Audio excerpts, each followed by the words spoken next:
மாலை பொழுதிலும் நம் நடுவில் மகிமை அடைவதாக.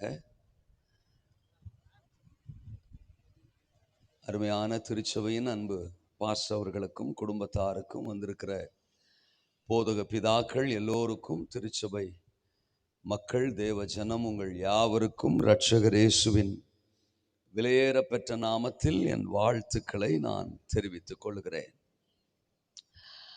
சிங்கக்குட்டிகள் தாழ்ச்சி அடைந்து பட்டினியாயிருக்கும், கர்த்தரை தேடுகிறவர்களுக்கோ ஒரு நன்மையும் குறைவுபடாது. ஆண்டவரை தேடி அவர் சமூகத்தில் நாம் செலவழிக்கிற நேரங்கள் நம்முடைய வாழ்வில் ஒரு நாளும் விருதாவாய் போவது இல்லை.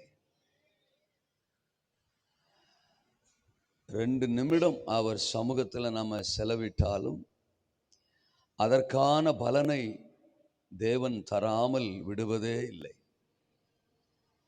அவர் சமூகம் அத்தனை பலன், அவர் சமூகம் அத்தனை மகிழ்ச்சி.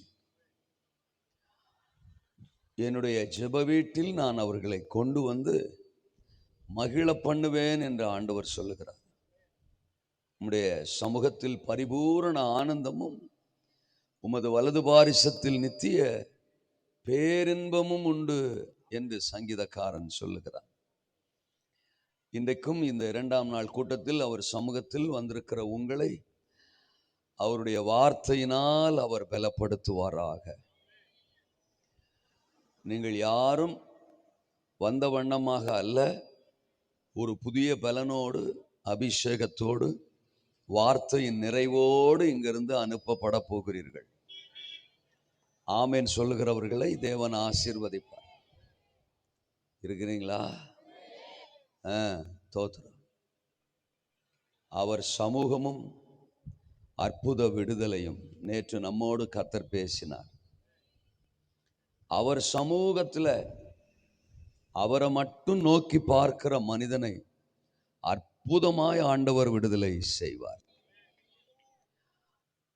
ஆண்டவரே எசேக்கியாவுக்கு அவ்வளவுதான், நாட்கள் முடிந்துவிட்டது என்று சொன்ன பிற்பாடு கூட சுவர்ப்புறமாக திரும்பி அவரை நோக்கி பார்த்த அந்த எசேக்கியாவிற்கு அவருடைய நிலைப்பாட்டை கூட அவர் மாற்றிக்கொண்டு 15 வருஷங்களை கூட்டி தந்தார் என்று நாம் பார்க்கிறோம்.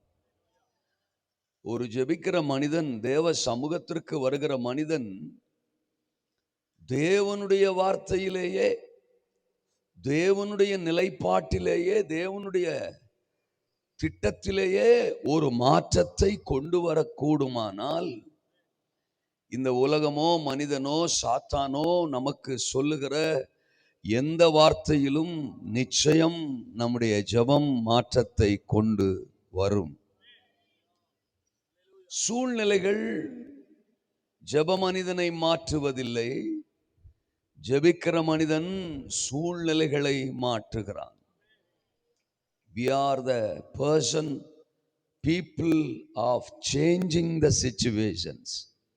நம்மளால ஒரு சூழ்நிலையவே மாற்ற முடியும். 3 வருஷம் மழையே பெய்யல, ஆனா ஒரு மனிதன் கர்மேல் பர்வதத்தின் சிகரத்துக்கு ஏறுகிறான். ஒரு புதிய அட்மாஸ்பியர், ஒரு கிளைமேட், ஒரு சிச்சுவேஷன், உள்ளங்கை அத்தனை மேகம் எழும்பி மேகம் கருத்து பெருமழை உண்டாயிற்று. அதனால ஆண்டவர் சமூகத்துல நாம நிக்க பழகிட்டோம்னா, அவர் முகத்தை மட்டும் நோக்கி பார்க்க பழகிட்டோம்னா, நம்ம எதை பார்த்தும் பயப்படணும், பலவீனப்படணுங்கிற அவசியம் இல்லை. இன்றைக்கும் இந்த 2ஆம் நாளில் தேவன் நம்மோடு கூட பேசும்படி நன்கு பழக்கமான ஒரு வேத பகுதியை நாம் திருப்பிக் கொள்வோம். நாங்களும் விசுவாசத்தில் அப்படி சொல்கிறோம், நன்கு பழக்கமான ஒரு வேத பகுதின்னு. ஏன்னா நல்ல நம்ம பைபிள் படிப்போங்கிற ஒரு நம்பிக்கையில் நாங்கள் அப்படி சொல்கிறோம். ஆமாம், இந்த பகுதியை கூட படிக்காமல் இருந்தால் அவங்க விசுவாசின்னு சொல்கிறதுக்கு லாய்க்கே இல்லை. தோதரம். ஆமாம், லூக்காவின் சுவிசேஷ புத்தகம், அதை திருப்பிக் கொள்ளலாம். லூக்காவின் சுவிசேஷ புத்தகம், கர்த்தருக்கு ஸ்தோத்திரம், அதனுடைய 13வது அதிகாரம். 13வது அதிகாரம். ஆமா, 13வது அதிகாரம்னாலே இதுவாக தான் இருக்கும் அப்படிங்கிற மாதிரி நம்ம மைண்டுக்கு வந்துடணும். அப்படி வேதத்தை படிக்கணும், நேசிக்கணும். 13வது அதிகாரத்தில், ஆமாம், இப்படிலாம் சத்தம் அங்கே வரல. 13 அதிகாரத்தில் தோத்துறோம், இங்கே வருது. நான் வாசிக்கிறேன். 10வது வசனத்திலிருந்து 17வது வசனம் வரை வாசிக்கிறேன். ஒரு ஓய்வு நாளில் அவர் ஜெபாலயத்தில் போதகம் பண்ணி கொண்டிருந்தார். அப்பொழுது 18 வருஷமாய் பலவீனப்படுத்தும் ஆவியை கொண்ட ஒரு ஸ்திரீ அங்கே இருந்தாள். அவள் எவ்வளவும் நிமிரக்கூடாத கூனியாய் இருந்தாள். இயேசு அவளை கண்டு தம்மிடத்தில் அழைத்து, ஸ்திரியே, உன் பலவீனத்தினின்று விடுதலையாக்கப்பட்டாய் என்று சொல்லி அவள் மேல் தமது கைகளை வைத்தார். உடனே அவள் நிமிர்ந்து தேவனை மகிமைப்படுத்தினாள். இயேசு ஓய்வு நாளிலே சொஸ்தமாக்கினபடியால் ஜெபாலய தலைவன் கோபமடைந்து ஜனங்களை நோக்கி, வேலை செய்கிறதற்கு 6 நாள் உண்டு, அந்த நாட்களில் நீங்கள் வந்து சொஸ்தமாக்கி கொள்ளுங்கள், ஓய்வு நாளிலே அப்படி செய்யலாகாது என்றார். கர்த்தர் அவனுக்கு பிரதியுத்தரமாக, மாயக்காரனே, உங்களில் எவனும் ஓய்வு நாளில் தன் எருதையாவது தன் கழுதையாவது தொழுவத்தில் இருந்து அவிழ்த்து கொண்டு போய் அதற்கு தண்ணீர் காட்டுகிறதில்லையா? இதோ சாத்தான் 18 வருஷமாய் கட்டியிருந்த ஆபிரகாமின் குமாரத்தியாகிய இவளை ஓய்வு நாளில் இந்த கட்டிலிருந்து அவிழ்த்து விட வேண்டியதில்லையா என்றார். அவர் அப்படி சொன்னபோது அவரை விரோதித்திருந்த அனைவரும் வெட்கப்பட்டார்கள்.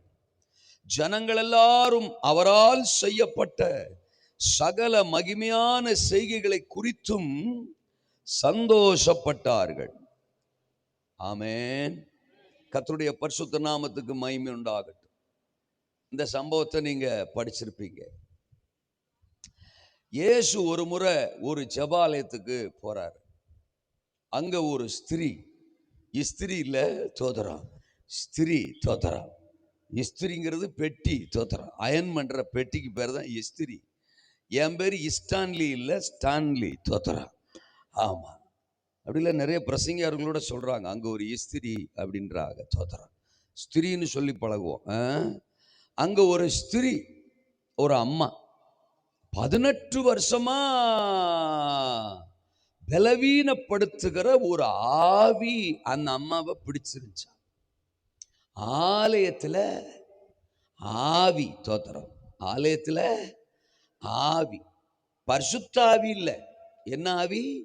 அசுத்தாவி, பலவீனப்படுத்துற ஆவி. பரிசுத்தாவி இல்ல, பலவீனப்படுத்துற ஆவி 18 வருஷமா ஒரு அம்மாவை பிடிச்சிருக்கு. எவ்வளவும் நிமிர முடியாத ஒரு கூனியா அந்த அம்மா இருக்காங்க. மேல பார்க்கவே முடியாது, நிமிரவே முடியாது, நிமிர்ந்து நிற்கவே முடியாது.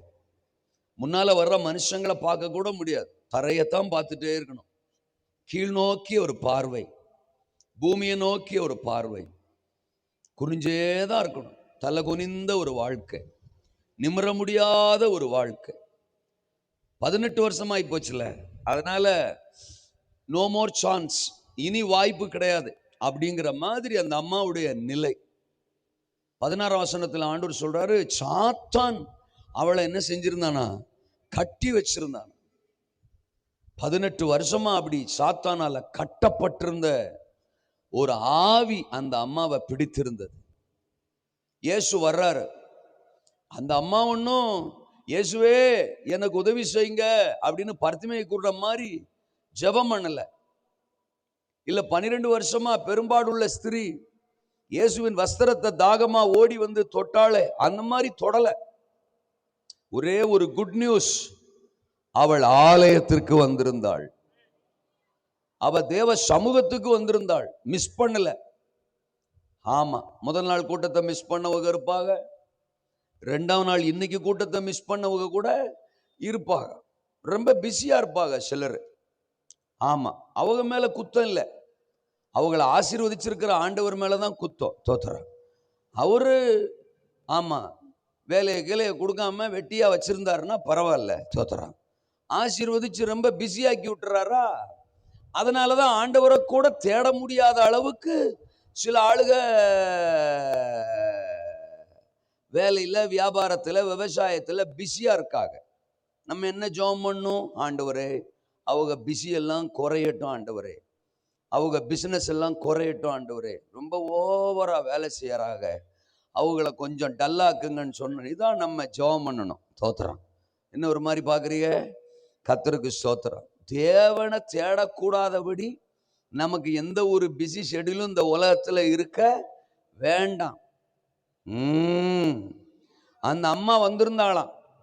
அந்த அம்மா வந்திருந்தா, அவ பலவீனத்தை ஒரு காரணமா சொல்லல, என்னால நடக்க முடியாதுன்னு சொல்லல, நிமிர முடியாதுன்னு சொல்லல, மற்றவங்க என்ன பார்த்தா அது ஒரு மாதிரி வெக்கமா இருக்குமே அப்படி சொல்லல, எந்த காரணங்களையும் சொல்லல.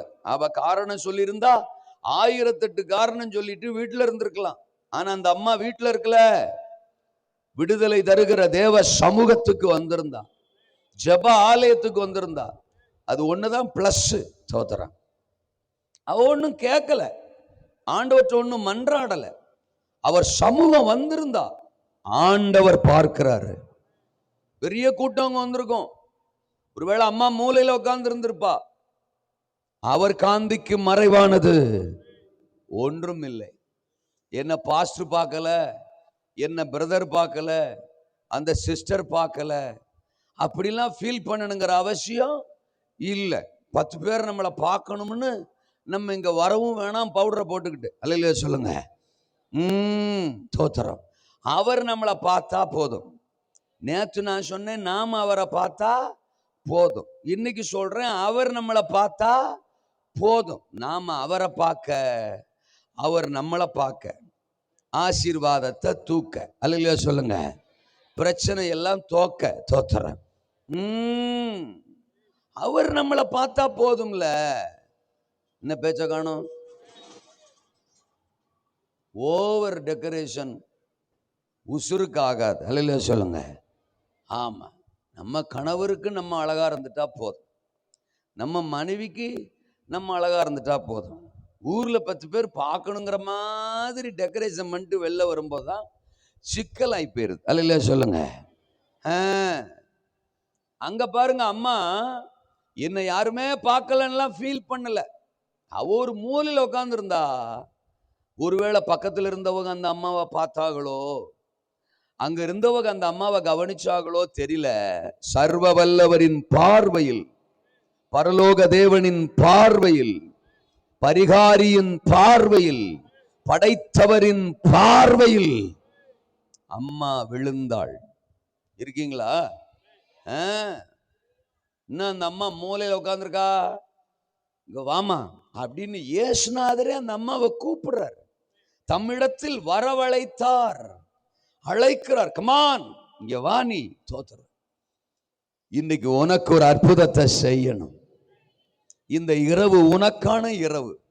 உனக்காகவே தான் இன்னைக்கு நான் இங்க வந்திருக்கிறேன். ஆண்டவரே, இங்க ஆமீன் சொல்லவே மாட்டாங்கப்பா. ஆமீன் சொன்னா மட்டும் ஆசீர்வதிங்கப்பா. நான் உனக்காகவே வந்திருக்கிறேன், உன்னை பார்க்கத்தான் வந்திருக்கிறேன், உனக்கு ஒரு அற்புதம் செய்யத்தான் வந்திருக்கிறேன் அப்படின்னு அந்த அம்மாவை தம்மிடத்திலே வரவழைத்து, ஸ்தோத்திரம், தனது கையை நீட்டி, ஸ்தோத்திரம், ஆமா, அந்த ஸ்திரியை பார்த்து சொல்றாரு, உன் பலவீனத்தினின்று நீ விடுதலையாக்கப்பட்டாய். தன் கைகளை அவள் மேல் வைத்தார். உன் பலவீனத்தினின்று நீ விடுதலையாக்கப்பட்டாய் அப்படின்னு சொன்னார். பாருங்க, அந்த நொடி ஸ்தோத்திரம் அவளுக்கு ஒரு அற்புதம் நடந்தது. அல்லேலூயா. உன் பலவீனத்தினின்று நீ விடுதலையாக்கப்பட்டாய். அதுதான் இன்றைக்கு இரவு என்னுடைய பிரசங்கம். ஒவ்வொருத்தருக்கும் ஒரு பலவீனம். பலவீனம் இல்லாத நபர்கள் இல்லை. பலவீனம், சரீரத்துல பலவீனம், ஆத்துமாவில பலவீனம், ஆவியில பலவீனம், அவயவங்கள்ல பலவீனம், பல காரியங்கள்ல ஏதோ ஒரு பலவீனம் இன்னைக்கு சபைய தாக்கி இருக்கு. ஜபாலயத்தில் இருந்த ஒரு அம்மா, இயேசுநாதர் வர்றாரு, அப்படின்னு கேள்விப்பட்டு வந்தாள் என்று எழுதப்படல. அப்படின்னா அவள் ஜெபாலயத்திற்கு வருவது அவளுக்கு வழக்கமாக இருந்திருக்கலாம். வழக்கத்தின்படி அவ ஜெபாலயத்துக்கு என்ன செஞ்சிருக்கலாம், அன்னைக்கு வந்திருக்கலாம். அவ வந்து அன்னைக்கு பாருங்க இயேசுநாதரும் அங்க வந்திருக்கிறாரு.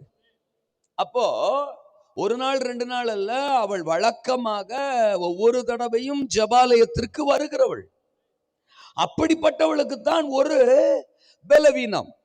இன்னைக்கும் சபைக்கு வர்ற மக்களுக்கு பலவீனம், ஆராதிக்கிற மக்களுக்கு பலவீனம், அறிந்து கொண்ட ஆண்டவரை அறிந்து கொண்ட பிள்ளைகளுக்கு பலவீனம். ரட்சிக்கப்பட்டு 10 வருஷம் 15 வருஷம்னு சொல்றோம், ஆனால் பலவீனம். பலவீனத்தில் இருக்க தேவன் நம்மளை அழைக்கல. பலவீனம் உள்ள பலவீனத்தோடு அமர்ந்திருந்த அந்த ஸ்திரியின் மேல்தான் பரிகாரியின் பார்வை பட்டது. இன்றைக்கும் பரலோகத்தின் தேவன் சபையை பார்க்கிறாரு. என் சபை எப்படி இருக்கு, என் ஜனம் எப்படி இருக்கிறாங்க, அழைக்கப்பட்ட என் பிள்ளைகள் எப்படி இருக்கிறாங்க அப்படின்னு பார்க்கிறாரு. பழைய ஏற்பாட்டு சபையை குறித்து எண்ணாகமத்தின் புஸ்தகம் 23:22 படிக்கிறோம். பிலேயாம் சொல்றாரு, காண்டாமிருகத்துக்கொத்த பலன் அவர்களுக்கு உண்டு. இஸ்ரவேல் மக்களுக்கு எப்படிப்பட்ட பலன் உண்டா? காண்டாமிருகத்துக்கொத்த பலன் உண்டு. அவர்களுக்கு முன்னால எகிப்திய ராஜாக்கள் நிற்க முடியல, எகிப்திய மந்திரவாதிகள் நிற்க முடியல, எமோரிய ராஜாக்கள் நிற்க முடியல, கானானிய ராஜாக்கள் 31 பேர் நிற்க முடியல. ஜெயம் பெற்றவர்கள், செங்கடலை பிளந்தவர்கள், எரிகோவை தகர்த்தவர்கள், தேசத்தை சுதந்தரித்தவர்கள், சாதித்தவர்கள், தேவ நாமத்தை உயர்த்தியவர்கள், அவர்கள்தான் பழைய ஏற்பாட்டு திருச்சபை மக்கள், இஸ்ரவேல் ஜனம், அழைக்கப்பட்ட ஜனம். அவர்களுக்குள்ள காண்டாமிருகத்துக்கொத்த பலன் இருந்துச்சா? புதிய ஏற்பாட்டு சபையை பத்தி பைபிள் என்ன சொல்லுது? அப்போஸ்தலர் 1:8, பரிசுத்த ஆவி உங்களிடத்தில் வரும்போது நீங்கள் பலனடைந்து எருசலேமிலும் யூதேயா முழுவதிலும் சமாரியாவிலும் பூமியின் கடைசி பரியந்தமும் எனக்கு என்னவா இருப்பீங்க? சாட்சிகளா இருப்பீங்க. பெந்தெகோஸ்தே நாள்ல அப்போஸ்தலர் 2ஆம் அதிகாரத்துல பரிசுத்த ஆவியானவர் 120 மேல் ஊற்றப்பட்டார். அவர்கள் பலனடைந்தார்கள், பராக்கிரமம் உள்ளவர்களாய் எழும்பினார்கள், பயமற்றவர்களாய் எழும்பினார்கள், சுவிசேஷத்தை பறைசாற்றுகிறவர்களாய் எழும்பினார்கள். அதிகாரிகளுக்கு, பட்டணங்களுக்கு, கிராமங்களுக்கு, பிரஜாதிகளுக்கு சுவிசேஷத்தை புறப்பட்டு போய் அறிவிக்கிறவர்களாய், சத்ருவின் ராஜ்யத்திற்கு, அதிகார வர்க்கத்துக்கு சவால் விடுகிறவர்களாய், இயேசுவே அனுப்பப்பட்ட மேசியா, தேவனுடைய குமாரன், உலகத்தின் இரட்சகர், மனிதர் ரட்சிக்கப்படும்படிக்கு அவருடைய நாமமே அல்லாமல் வேறொரு நாமம் கட்டளையிடப்படவில்லை. அவருக்கு பயப்படுவதை பார்க்கலும் மனிதருக்கு பயப்படுவது, மனிதருக்கு செவி கொடுப்பது உத்தமமாயிருக்குமோ? அவருடைய நாமத்தை நாங்கள் பிரசங்கியாதிருந்தால் எங்களுக்கு ஐயோ என்று வைராக்கியமாக பிரசங்கித்து ஊழியம் செய்து சபைகளை எழுப்பி ஸ்தாபித்து ஆயிரங்களை பட்டணங்களை தேவன் பக்கம் திருப்புகிற அசாத்தியமான பலம் நிறைந்ததுதான் புதிய ஏற்பாட்டு சபை. அல்லேலூயா சொல்லுங்க. பழைய ஏற்பாட்டு சபையும் காண்டாமிருகத்துக்கொத்த பலம் கொண்டது. புதிய ஏற்பாட்டு சபை கர்த்தருடைய ஆவியானவரின் பலன் கொண்டது. ஆனா இந்த கடைசி காலத்து சபை ஆண்டவர் பார்க்கிறாரு, எங்கும் பலவீனம். இந்த அம்மா 18 வருஷமா பலவீனத்துல கிடந்தா. அந்த மாதிரி இன்றைக்கும் சபை ஏதோ ஒரு பலவீனத்துல கிடக்கு.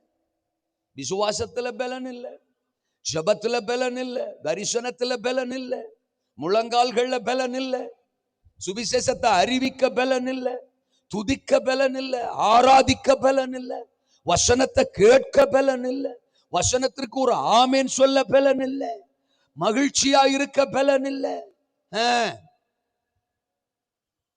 ஜெபம் பண்ணவர்களுக்கு திரும்ப திரும்ப ஜெபம் பண்ண வேண்டியதா இருக்கு, பிரசங்கம் பண்ணவர்களுக்கு திரும்ப திரும்ப பிரசங்கிக்க வேண்டியதா இருக்கு, எழுப்புனவர்களையே திரும்ப திரும்ப எழுப்ப வேண்டியதா இருக்கு.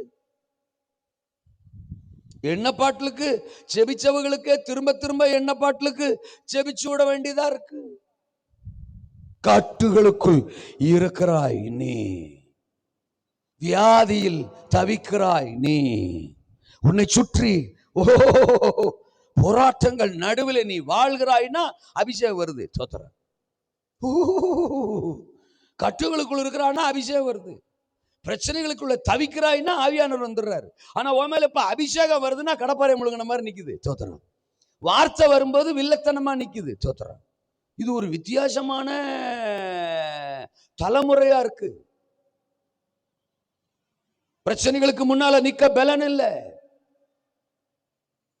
எதிரிகளை பேஸ் பண்ண பலன் இல்ல, புறப்பட்டு போய் சுவிசேஷத்தை அறிவிக்க பலன் இல்ல, இயற்கைக்கு அப்பாற்பட்ட அற்புதங்களை அடையாளங்களை செய்ய பலன் இல்ல. பழைய ஏற்பாட்டு திருச்சபை மாதிரி இல்ல, ஆதி திருச்சபை பெந்தகோஸ்தே திருச்சபை மாதிரி இல்ல. இன்னைக்கு சபை பலவீனப்பட்டு கிடக்கு. அதனால்தான் கர்த்தரின் பார்வை உன்மேலே, உன் பலவீனத்தினின்று இந்த இரவு நீ விடுதலையாக்கப்படுகிறாய்.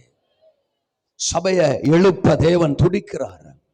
கடைசி கால திருச்சபைய பலமுள்ள திருச்சபையா மாற்ற பரிசுத்த ஆவியானவர் துடிக்கிறார்.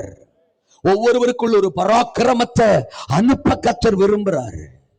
பரிசுத்த ஆவியின் நிறைவை மறுபடியும் ஒவ்வொருவருக்குள்ளும் தேவன் அனுப்ப துடிக்கிறார்.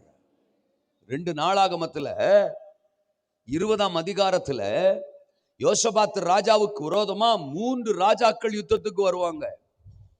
மோவாபிய ராஜா, அம்மோனிய ராஜா, ஏதோமிய ராஜா, சேயீர் மலை தேசத்தார். சேயீர் மலை தேசத்தார் அவர்கள் ஏசாவின் சந்ததியார். அதனாலதான் ஏதோமிய ராஜான்னு சொன்னேன். இப்படி 3 ராஜ்யங்கள் யோசபாத்துக்கு விரோதமா யுத்தம் பண்ண வருவாங்க. 3ஆம் வசனம் சொல்லும், யோசபாத்து பயந்துட்டாரு அப்படின்னு. ஒரு ராஜா யுத்தத்துக்கு வந்தாலே பயமா இருக்கும், 3 ராஜாக்கள் அல்லவா? ஆனால யோசபாத் என்ன செஞ்சிட்டாரா? பயந்துட்டாரு. எப்படி நம்ம இவங்களை ஃபேஸ் பண்ண போறோம், இவங்களை எதிர்த்து நிக்க போறோம், இவங்களை மேற்கொள்ள போறோம், நம்ம தோத்துருவோமோ, நம்ம விழுந்துருவோமோ, நம்மளை ஜெயிச்சிருவாங்களோ, நம்ம செத்து போயிருவோமோ, ராஜ்யம் பறிக்கப்பட்டு போயிடுமோ அப்படின்னு யோசபாத் ரொம்ப கலங்கிட்டார், ரொம்ப பயந்துட்டார். குறிப்பா 12வது வசனத்துல சொல்றாரு, 12வது வசனத்துல, இந்த ஏராளமான கூட்டத்திற்கு முன்பாக நிற்க எங்களுக்கு என்ன இல்லை? பலன் இல்லை. மெஜாரிட்டி அன்னைக்கு இருந்திருக்கு பிரச்சனை. தோத்துறான். அவன் சொல்றான், majority people they are majority, we are minority. தோத்துறான். அவங்க மெஜாரிட்டி பீப்புள் ஆண்டவரே, ஏராளமான கூட்டம் ஆண்டவரே, அவர்களுக்கு முன்னால நிற்க எங்களுக்கு என்ன இல்லை? பலன் இல்லை. நாங்க மைனாரிட்டி பீப்புள், நாங்க சின்ன கூட்டம் ஆண்டவரே, பலன் இல்லை அப்படின்னு யோசபாத் ஆண்டவர்கிட்ட முறையிடுகிறான். இன்னைக்கு அதே சிச்சுவேஷன் தான். நாங்க சிறுபான்மைப்பா, நாங்க சின்ன கூட்டம்பா, நாங்க சாதாரண கூட்டம்பா, எங்களுக்கு முன்னால நிக்கிற பிரச்சனைகள்லாம் பெருசு பெருசா இருக்கு, எங்கள் சத்துருக்கள் பெருசா இருக்கிறாங்க, எங்களை ஒடுக்க நினைக்கிறவர்கள், அழிக்க நினைக்கிறவர்கள் எங்களை எதிரிகள். தோத்துறோம். நாங்க சந்திக்கிற பிரச்சனைகள், எதிர்கொள்ளுகிற காரியங்கள் எல்லாமே மலை மாதிரி பெருசு பெருசா இருக்காண்டவரே, அதுக்கு முன்னால நாங்க நிற்பதற்கு எங்களுக்கு என்ன இல்ல? பலன் இல்ல, பலன் இல்ல. ஆண்டவர் சொல்வாரு, இப்படி சொல்றதுக்கு உனக்கு வெக்கமா இல்ல அப்படி சொல்லுவார். ஜனமே, என் ஜனமே, அழைக்கப்பட்ட ஜனமே, அபிஷேகிக்கப்பட்ட ஜனமே, பராக்கிரமமுள்ள ஜனமே, காண்டாமிருகத்துக்கொத்த பலன் கொண்ட ஜனமே, பரிசுத்த ஆவியினால் நிரப்பப்பட்ட ஜனமே, பல வருஷமா ஜெபாலயத்திற்கு வருகிற ஜனமே, ஆலயத்திற்கு வருகிற ஜனமே, என்னை ஆராதிக்கிற ஜனமே, என் சத்தியத்தை, என் வசனத்தை இயேசு போதகம் பண்ணி கொண்டிருந்தார். அந்த போதகத்தை கேட்டுக்கொண்டிருந்தால் அந்த ஸ்ரீ வசனத்தை கேட்டுக்கொண்டிருக்கிற என் ஜனமே, பலன் இல்லை என்று சொல்லுகிறாயே, உனக்கு வெக்கமா இல்லையா அப்படின்னு கேட்பார். இருக்கிறீங்களா? ஆமேனா? முறைக்கிறீங்களோ? நீங்க முறைக்கிறீங்கிறதுக்காக நான் பேச்செல்லாம் பாயிண்ட் எல்லாம் மாற்றவே முடியாது. வாய்ப்பு இல்லை ராஜா, வாய்ப்பே இல்லை. தோத்துறோம். சபை இன்னும் எனக்கு இதுல பலவீனம், அதுல பலவீனம், இங்க நிக்க முடியல, அங்க நிக்க முடியல, இதை ஃபேஸ் பண்ண முடியல, அதை ஃபேஸ் பண்ண முடியலன்னா நம்மளை நம்பித்தான் பரலோகம் கிடக்கு. நாம புறப்பட்டு போய் சாதிகளை சீசர்களா மாற்றுவோம், தேசத்தை தேவன் பக்கம் திருப்புவோம். பட்டணங்கள் கிராமங்கள் தங்கள் முழங்கால முடக்கும். இயேசு ஒருவரே தெய்வம் என்று ஜாதிகள் அறிக்கை செய்யும். அப்படிப்பட்ட ஒரு பெரிய எழுப்புதல் அசைவு தேசத்துல வரும் அப்படின்னு தேவன் நம்மை குறித்து நம்பிக்கையுள்ளவராக இருக்கிறார். பிசாசின் ராஜ்யத்தை கதிகலங்க பண்ணுவோம். இயற்கைக்கு அப்பாற்பட்ட அற்புதங்கள் அடையாளங்களை நாம நடப்பிப்போம். ஆமென். தோத்துறோம். ஆளுக ஒருத்தர் ஆமேன்னு சொல்லிக்கிட்டே இருக்கிறார். அவருக்கு மட்டும்தான் நான் என்னமோ 100 ரூபாயோ 150 ரூபாயோ காசு கொடுத்த மாதிரி அவர் மட்டும் ஆமேன்னு சொல்லிக்கிட்டே இருக்கிறார். அவரை கர்த்தர் அதிகமா ஆசீர்வதிப்பாரு. யோசித்து சொன்னீங்கன்னா உங்களை ஆசீர்வதிக்கிறதுக்கும் அவரு யோசிச்சுக்கிட்டே இருப்பாரு. வாழ்க வளமுடன். அதான் நான் சொல்றேனே, இன்னைக்கு பிரசங்கம் கேட்கறது கூட பலன் இல்லை விசுவாசிகளுக்கு. ஆமேன் சொல்றது கூட பலன் இல்லை விசுவாசிகளுக்கு. ஒரு சைஸா பேசிட்டு போ, வந்துட்டீல, உங்க கையில மைக் கொடுத்துட்டாங்கல்ல, வேற வழி இல்லை, தோத்துறேன். அடுத்த 1.5 மணி நேரம் ஏதோ பேசுப்போ, ஆமா முடிஞ்ச உடனே நாங்க சாப்பிட்டுட்டு கிளம்புறோம் அப்படிங்கிற மாதிரி தான் நிறைய பேர். நான் எதையுமே உங்களெல்லாம் சொல்றது இல்லை, நான் பொதுவாக தான் பேசுறது. நான் வாரம் கூட்டம் வேற வேற கூட்டத்தை பார்த்துக்கிட்டே இருக்கேன். அதனால நான் பொதுவாக பேசுவேன். ஆனா நான் பேசுறது என்னமோ உங்களுக்குன்னே பேசுற மாதிரி இருக்கும், உங்களையே குத்துற மாதிரி இருக்கும். இருக்கீங்களா? ஆனா நான் உங்களுக்கு பேசல, நான் பொதுவா பேசுறேன். அப்படி நான் சொல்றதுனால உங்களுக்கு பேசலன்னு அர்த்தம் இல்லை. சோத்திரம், உங்களுக்கு தான் பேசுறேன். புரிஞ்சா சோத்திரம், புரியலைன்னா பெருஞ்சோத்திரம். சபை எழுமணும், சபை பலன் கொள்ளணும், சபை சாதிக்கணும், சபை சத்ருவின் ராஜ்யத்தை அழிக்கணும், சபை சர்வ வல்லவரை இந்த உலகத்துக்கு காட்டணும். என்ன பலவீனம் உனக்கு? இன்றைக்கு உன் பலவீனத்தினின்று நீ விடுதலையாக்கப்படுகிறாய். பலவீனம்னா உடனே ஒரு வியாதி, அதை பத்தி பேசுவார் போல, அப்படிலாம் யோசிக்காதீங்க. அதுவே ஒரு பலவீனம். என்ன பேச்ச காணா? இங்க எனக்கு தெரியும், புதுசா வந்தவங்க கொஞ்சம் பேர் தான் இருப்பாங்க. பாக்கி எல்லாம் ஆண்டவரை அறிஞ்சவங்க, சத்தியத்தை அறிஞ்சவங்க, பல வருஷமா சர்ச்சுக்கு வர்றவங்க தான் இருப்போம். எங்க கூட்டம்னு உடனே பக்கத்துல இருந்து ஆளுக்கு ஒரு டிக்கெட் அழைச்சிக்கிட்டா வர்றோம், தோத்துறோம். அப்படி ஆத்ம பாரம் வந்துருச்சுன்னா தான் சபை பலமுள்ளதா இருக்குன்னு அர்த்தம். சபை பலவீனப்பட்டுல கிடக்கு. ஒரு ஆத்மாவை அழைச்சிட்டு வர்றது கூட நமக்கு என்ன இல்லை, பலன் இல்லை. 10 வருஷம் ஆச்சு என் ஊர்ல ரசிக்கப்பட்டு, 20 வருஷம் ஆச்சு என் ஊர்ல ரசிக்கப்பட்டு, அதுல வேற பெருமை, நான் சபையில சீனியர், நான் சபையில பல வருஷமா வந்துட்டு நிக்கிறேன் அப்படின்னு வேற பெருமை. ஆனா ஒத்த ஆத்மாவை இது வரைக்கும் என்ன செய்யல, ஆதாயப்படுத்தல. ஒரு ஆத்மாவை சபைக்கு கொண்டு வரல. ஒரு ஆத்மாவை நம்மள மாதிரி பரலோகத்துக்குன்னு ஆயத்தப்படுத்தி நிறுத்தல. பலவீனம். ஆத்மா ஆதாயத்துல பலவீனம், அழைச்சிட்டு வர்றதுல பலவீனம், ஊழியம் செய்யறதுல பலவீனம், உள்ளான மனுஷன்ல பலவீனம். நான் பலனா இருந்தா தோத்துறோம். நான் தான் முதல்ல சொன்னேன், என்னை யாரும் பார்க்க மாட்டாங்களே அப்படின்னு அந்த அம்மா புலம்பல. பார்க்க வேண்டியவர் என்ன பார்த்தா போதும். இன்னைக்கு நமக்கு என்ன பலவீனம்? பாஸ்டர் என்ன பார்க்க மாட்டாரு, அவங்க என்ன பார்க்க மாட்டாங்க, எனக்கு முக்கியத்துவம் கொடுக்க மாட்டாங்க, இப்படினே புலம்புறோம், குறை சொல்றோம், கூடார அதிக்கிறவங்களை குற்றப்படுத்துறோம், அவங்க மேல பொறாமப்படுறோம், இவங்க மேல பொறாமப்படுறோம். ஒரு ஆள் சாட்சி சொன்னா எனக்கு கப கப கப கபன்னு வயிறு எரியுது. ஒரு ஆள் பாட்டு பாடினா ஆமா என்னம்மா பாடுறா வர, ஐயோ அப்படின்றோம். ஒரு ஆள் சுவிசேஷ ஊழியம் செஞ்சா, ஒரு ஆள் சண்டே ஸ்கூல் நடத்தினா, ஒரு ஆள் வாலிபர் ஊழியம் செஞ்சா நமக்கு பிடிக்க மாட்டேங்குது, பலவீனம்.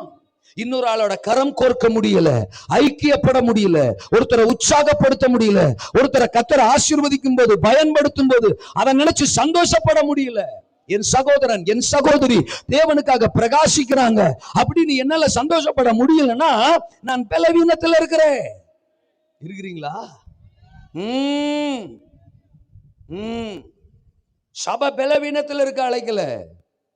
உன் பலவீனத்தின் கர்த்தர் இன்றைக்கு உங்களை விடுதலையாக்க விரும்புகிறார், விடுதலையாக்க விரும்புகிறார். அல்லேலூயா.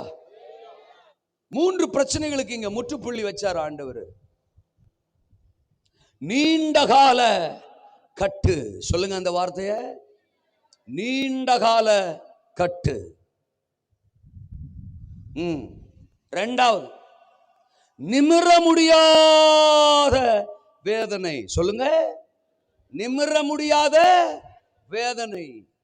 3வது தோத்திரம் நியாய தீர்ப்பின் நிந்தனை. சொல்லுங்க, நியாய தீர்ப்பின் நிந்தனை. 3 பிரச்சனைக்கு அவள் வாழ்க்கையில் ஆண்டவர் அன்றைக்கு முற்றுப்புள்ளி வச்சாரு.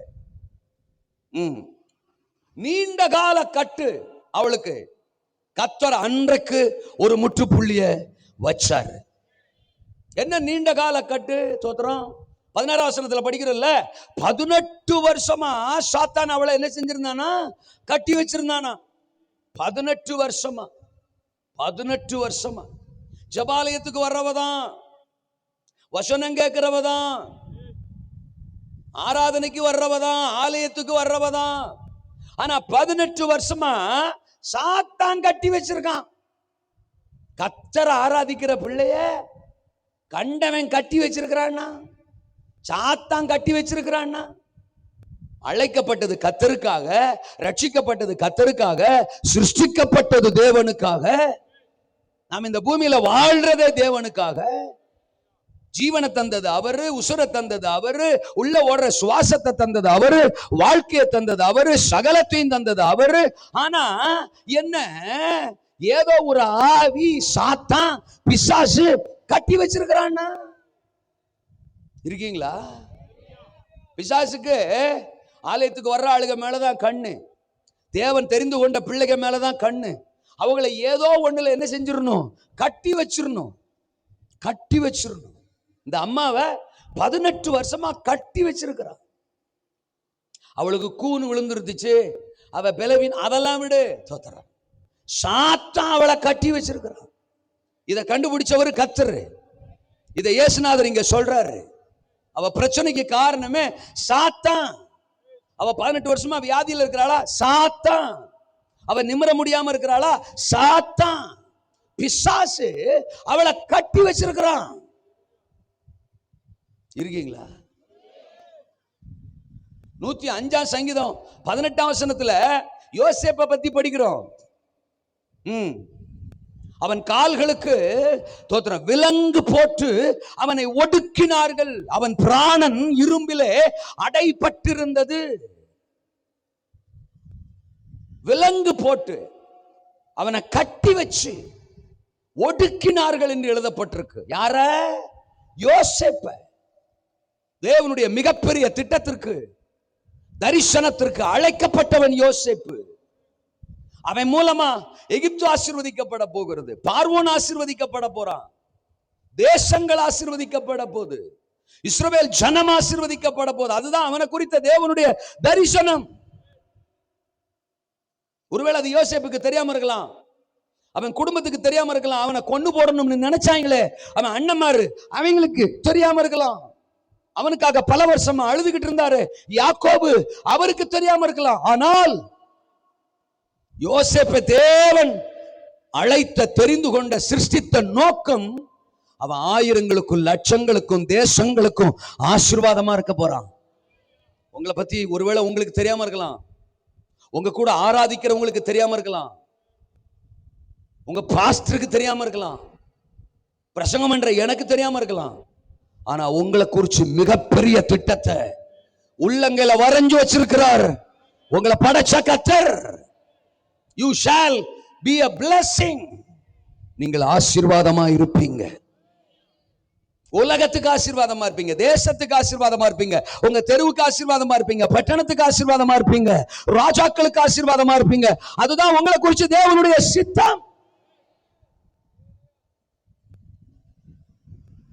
அழைக்கப்படுற எந்த மனுஷனை குறிச்சும் ஆண்டவருக்கு அதுதான் சித்தம். சார், மூலையில ஏதோ முடங்கி கிடக்கிறதுக்கு இயேசுநாதர் எந்த மனுஷனையும் அழைக்கிறது இல்ல. அவர் தெரிந்து கொள்கிற எந்த மனுஷனும் பிரகாசிக்கணும். எந்த மனிதனையும் பிரகாசிப்பிக்கிற மெய்யான, எவரையும் மேன்மைப்படுத்தும் பலப்படுத்தும் கர்த்தருடைய கரத்தினால் ஆபிரகாமை தெரிந்து கொண்டாருன்னா ஒரு நோக்கம் இருக்கு அவருக்கு. ஈசாக்கு அழைச்சாருன்னா, யாக்கோபை அழைச்சாருன்னா, யோசேப்பை அழைச்சாருன்னா, மோசையை தெரிந்து கொள்றாருன்னா, எலியாவை, எலிசாவை, பவுல, பேதுருவை, தெபோராளை, எஸ்தரை தேவன் அழைக்கிறாருன்னா, அவங்க எல்லார குறிச்சும் தேவனுக்கு ஒரு பெரிய நோக்கம், பெரிய திட்டம் இருந்துச்சு. என் பிரசங்கத்தை கேட்கிற நீங்க யாரா வேணாலும் இருக்கலாம், நீங்க வயது முதிர்ந்தவர்களா இருக்கலாம், மற்றவர்களோட கம்பேர் பண்ணும்போது நீங்க ஞானத்துல குறைவுள்ளவர்களா இருக்கலாம், படிப்புல குறைவுள்ளவர்களா இருக்கலாம், திறமை இல்லாதவர்களா இருக்கலாம். அதெல்லாம் இயேசுநாதருக்கு பிரச்சனை இல்லை. மேடம், ஞானிகளை வெட்கப்படுத்த தேவன் உலகத்தில் பைத்தியங்களை தெரிந்து கொண்டார், பலமுள்ளவர்களை வெட்கப்படுத்த தேவன் உலகத்தில் பலவீனமானவர்களை தெரிந்து கொண்டார். நீங்க யாராவனாலும் இருக்கலாம், ஆனா உங்களை குறிச்சு தேவனுக்கு ஒரு மிகப்பெரிய திட்டம் இருக்கு. அதனாலதான் சாத்தான் என்ன பண்றான், யோசேப்பை குறிச்சு தேவனுக்கு இவ்வளவு பெரிய திட்டம் இருந்த உடனே அவனை இப்ப விலங்கு போட்டு அவன் பிராணனை ஒடுக்கும்படி அவனை சிறையிலே ஒடுக்குகிறார்கள். சிம்சோனை பத்தி நியாயாதிபதிகள் 16:21 சொல்லுகிறது. பெலிஸ்தியர் அவனை பிடித்தார்கள், அவன் கண்களை பிடுங்கினார்கள், 2 வெண்கல விலங்கு போட்டு தோத்துறான், அவனை மாவரைத்துக் கொண்டிருக்கும்படி சிறைச்சாலையிலே போட்டார்கள். யார? மிகப்பெரிய பராக்கிரமசாலி சிம்சோன். பெலிஸ்தியர்களை அழித்து இஸ்ரவேலுக்கு மிகப்பெரிய ரட்சிப்பை கொடுக்கும்படி தேவனால் முன்குறிக்கப்பட்டவன். இங்க இப்போ சிறையில கட்டுண்ட நிலையில் இருக்கிறான். இருக்கீங்களா? அல்லேலூயாவா? கட்டப்பட்ட நிலையில் இருக்கிறான். விலங்கு போட்டு அவனை கட்டி வச்சிருக்கிறாங்க. The man of anointing, அபிஷேகத்தின் பாத்திரம், அழைக்கப்பட்ட பாத்திரம், அசாத்தியங்களை சாதிக்க போகிற பாத்திரம், சாதித்த பாத்திரம், இன்னும் தேவனுக்காக பிரகாசிக்க வேண்டிய பாத்திரம் கட்டப்பட்ட நிலையில் இருக்கிறான். பேதுருவை குறித்து அப்போஸ்தலர் 12ஆம் அதிகாரம் 6ஆம் வசனத்துல படிக்கிறோம். அவனுக்கும் வெண்கல விலங்கு போட்டு தோத்துறான். சிறைச்சாலையிலே கட்டப்பட்ட நிலையிலே சேவகருக்கு நடுவிலே நித்திரை செய்து கொண்டிருந்தான் என்று எழுதப்பட்டிருக்கிறது.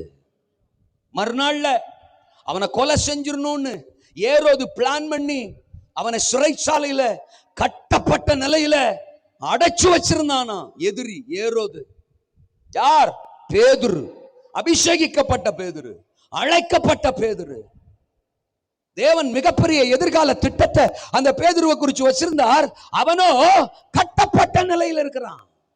அப்போஸ்தலர் 16ஆம் அதிகாரம் 24-25 வசனங்களை படிச்சா பவுலும் சீலாவும் கட்டப்பட்ட நிலையிலே சிறைச்சாலையிலே அடைக்கப்பட்டார்கள். அப்ப சாத்தான் அவரை தெரிந்து கொள்கிற பிள்ளைகளை ஏதோ ஒன்றுல அவர்கள் என்ன செஞ்சிடறான், கட்ட முயற்சிக்கிறான், கட்டி போட்டுறான். அதனாலதான் தோத்துறான். நிறைய பேர் உனக்கு கட்டு இருக்கு கட்டு இருக்கு கட்டு இருக்குன்னே சொல்லி கதையை ஓட்டுறாங்க. அல்லையில சொல்லுங்க அப்போ ஆமேனா? எத்தனை வருஷம் தான் கட்டு இருக்கிறது? இருக்கலாம் கட்டு, உடையணும்ல. என்ன எத்தனை வருஷம் தான் சாத்தான் கட்டி வச்சிருக்கிறது? இவள 18 வருஷம் கட்டி வச்சிருக்கிறானா. யார? இந்த அம்மாவை 18 வருஷம் ஜெபாலயத்துக்கு வர்றவளை இன்னைக்கும் கர்த்தருக்கு ஸ்தோத்திரம். எது உங்களை கட்டி வச்சிருக்கிறது? பணாசையா, இச்சையா, கோபமா, பெருமையா, மாம்சமா, சுயமா, சுயநலமா, பலவீனமா, வியாதியா, தேவைகளா, கடன்பாரமா, தரித்திரமா, சாபங்களா, ஜெபிக்க இயலாத சோர்வா, எது உங்களை இன்னைக்கு கட்டி வச்சிருக்கு? உங்களுக்கு தெரியும். ரட்சிக்கப்பட்ட ஆரம்ப நாட்கள்ல விடுதலை ஆனவர்கள், கர்த்தருக்காக எழும்பினவர்கள், நல்லா ஜெபிச்சவங்க, உபவாசிச்சவங்க, ஊழியம் செஞ்சவங்க கூட நாட்கள் போக போக போக போக சிம்சோன் பிரகாசிச்சவன் தானே. அதுக்கப்புறம் தானே அவன் கட்டப்பட்டான். பிரகாசிச்சவங்க கூட இன்னைக்கு ஏதோ ஒண்ணுனால கட்டப்பட்டிருக்கிறாங்க. ஆண்டவர் இன்னைக்கு சொல்றாரு, நீண்ட கால கட்டு இந்த இரவு உடைகிறது. அல்லேலூயா சொல்லுங்க அப்பா. என்னை அந்த லிஸ்ட்ல சேர்த்துக்க. அல்லேலூயா சொல்லுங்க அப்பா. நீண்ட கால கட்டு இந்த இரவு உன் வாழ்வில் உடைகிறது. உடையணும். அல்லேலூயா சொல்லுங்க அப்பா. கட்டுக்குள்ளே கிடக்கிறதுக்கு கர்த்தர் நம்மளை அழைக்கல.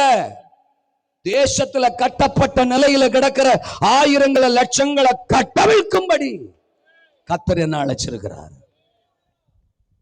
ஆயிரங்களை கட்டவிழ்க்க அழைக்கப்பட்ட நானே ஏதோ ஒன்றுல கட்டப்பட்டிருந்தா, காதல் ஆவியில கட்டப்பட்டிருக்கிறோம். 20 காதல்ல கட்டப்பட்டிருக்கு, 60 காதல்ல கட்டப்பட்டிருக்கு. கன்றாவி நம்மளைத்தான் சொல்லுகிறாரோ? அப்படி ஒரு எண்ணம் உனக்கு வந்தால் கன்ஃபார்மா உன்னைத்தான் சொல்லுகிறேன்.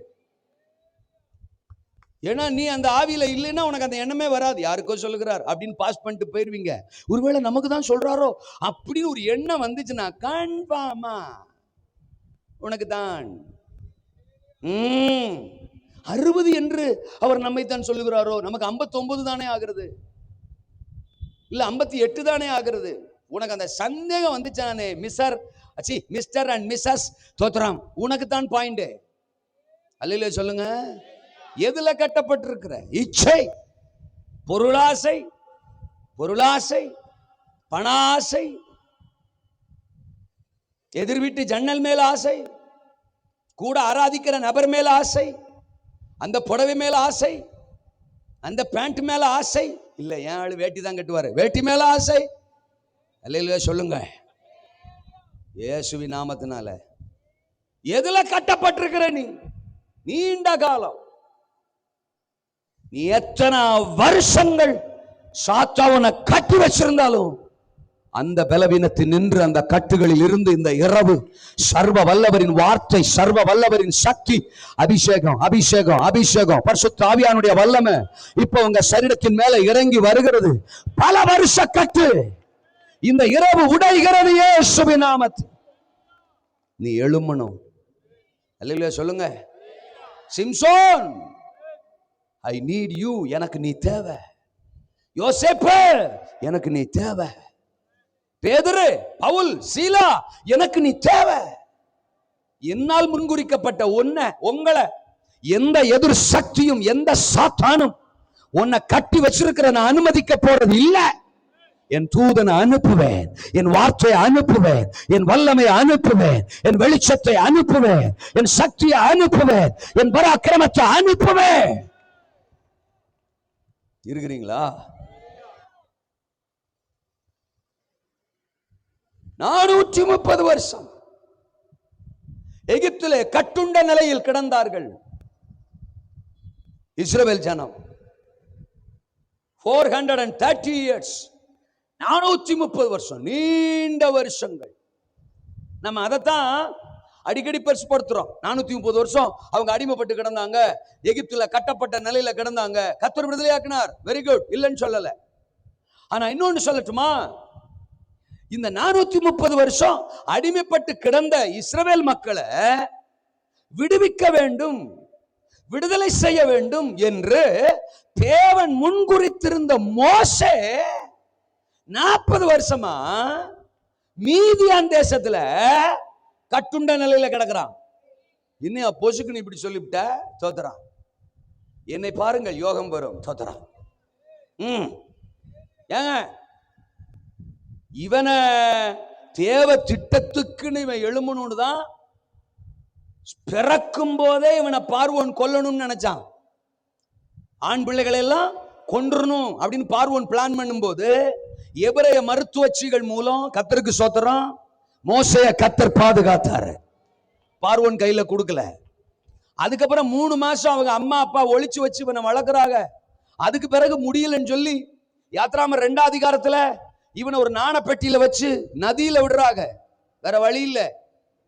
இதுக்கப்புறம் கர்த்தர் தான் காப்பாத்தணும். அவனை ஆத்துல விட்டுருவோன்றாங்க. தோத்துறான். ஆறு என்ன அவனை பாதுகாக்குமா? இல்லையே. தண்ணி வேகமா அடிச்சா சின்ன பிள்ளை, 3 வயசு 3 மாச பிள்ளை, 3 மாசம் 3 வயசு இல்ல, 3 மாசம் குழந்தை நாண பெட்டியை பரட்டி விடுச்சுன்னா கதை முடிஞ்சு. ஆனா கர்த்தர் அப்பவும் மோசைய விட்டு கொடுக்கல. ஆமேனா? பார்வோன் குமாரத்திய குளிக்கிறதுக்கு அனுப்புறாரு. எத்தனை மாசம் குளிக்காம இருந்தாலும் தெரியல. அன்னைக்கு அவ குளிக்கிறதுக்கு வர்றா. வேற யாராவது ஒரு பொம்பளைய குளிக்க அனுப்பிச்சிருக்கலாம்ல ஆண்டவர். கரெக்டா பெட்டி இருக்கிற இடத்துக்கு நேரா அவளை குளிக்க அனுப்புறாரு. ஏசரத்தஞ்சயம் எல்லாமே ஆண்டவர் பிளான் பண்ணி செய்வாரு. அவ தூக்கிட்டு போய் அவளுக்கு பிள்ளையா வளர்க்க வைக்கிறாரு. பார்வோன் அரண்மனையிலே பார்வோன் கண்ணுக்கு முன்னாலேயே அவனை அழிக்கிற ஒருத்தன் வளர்றான்.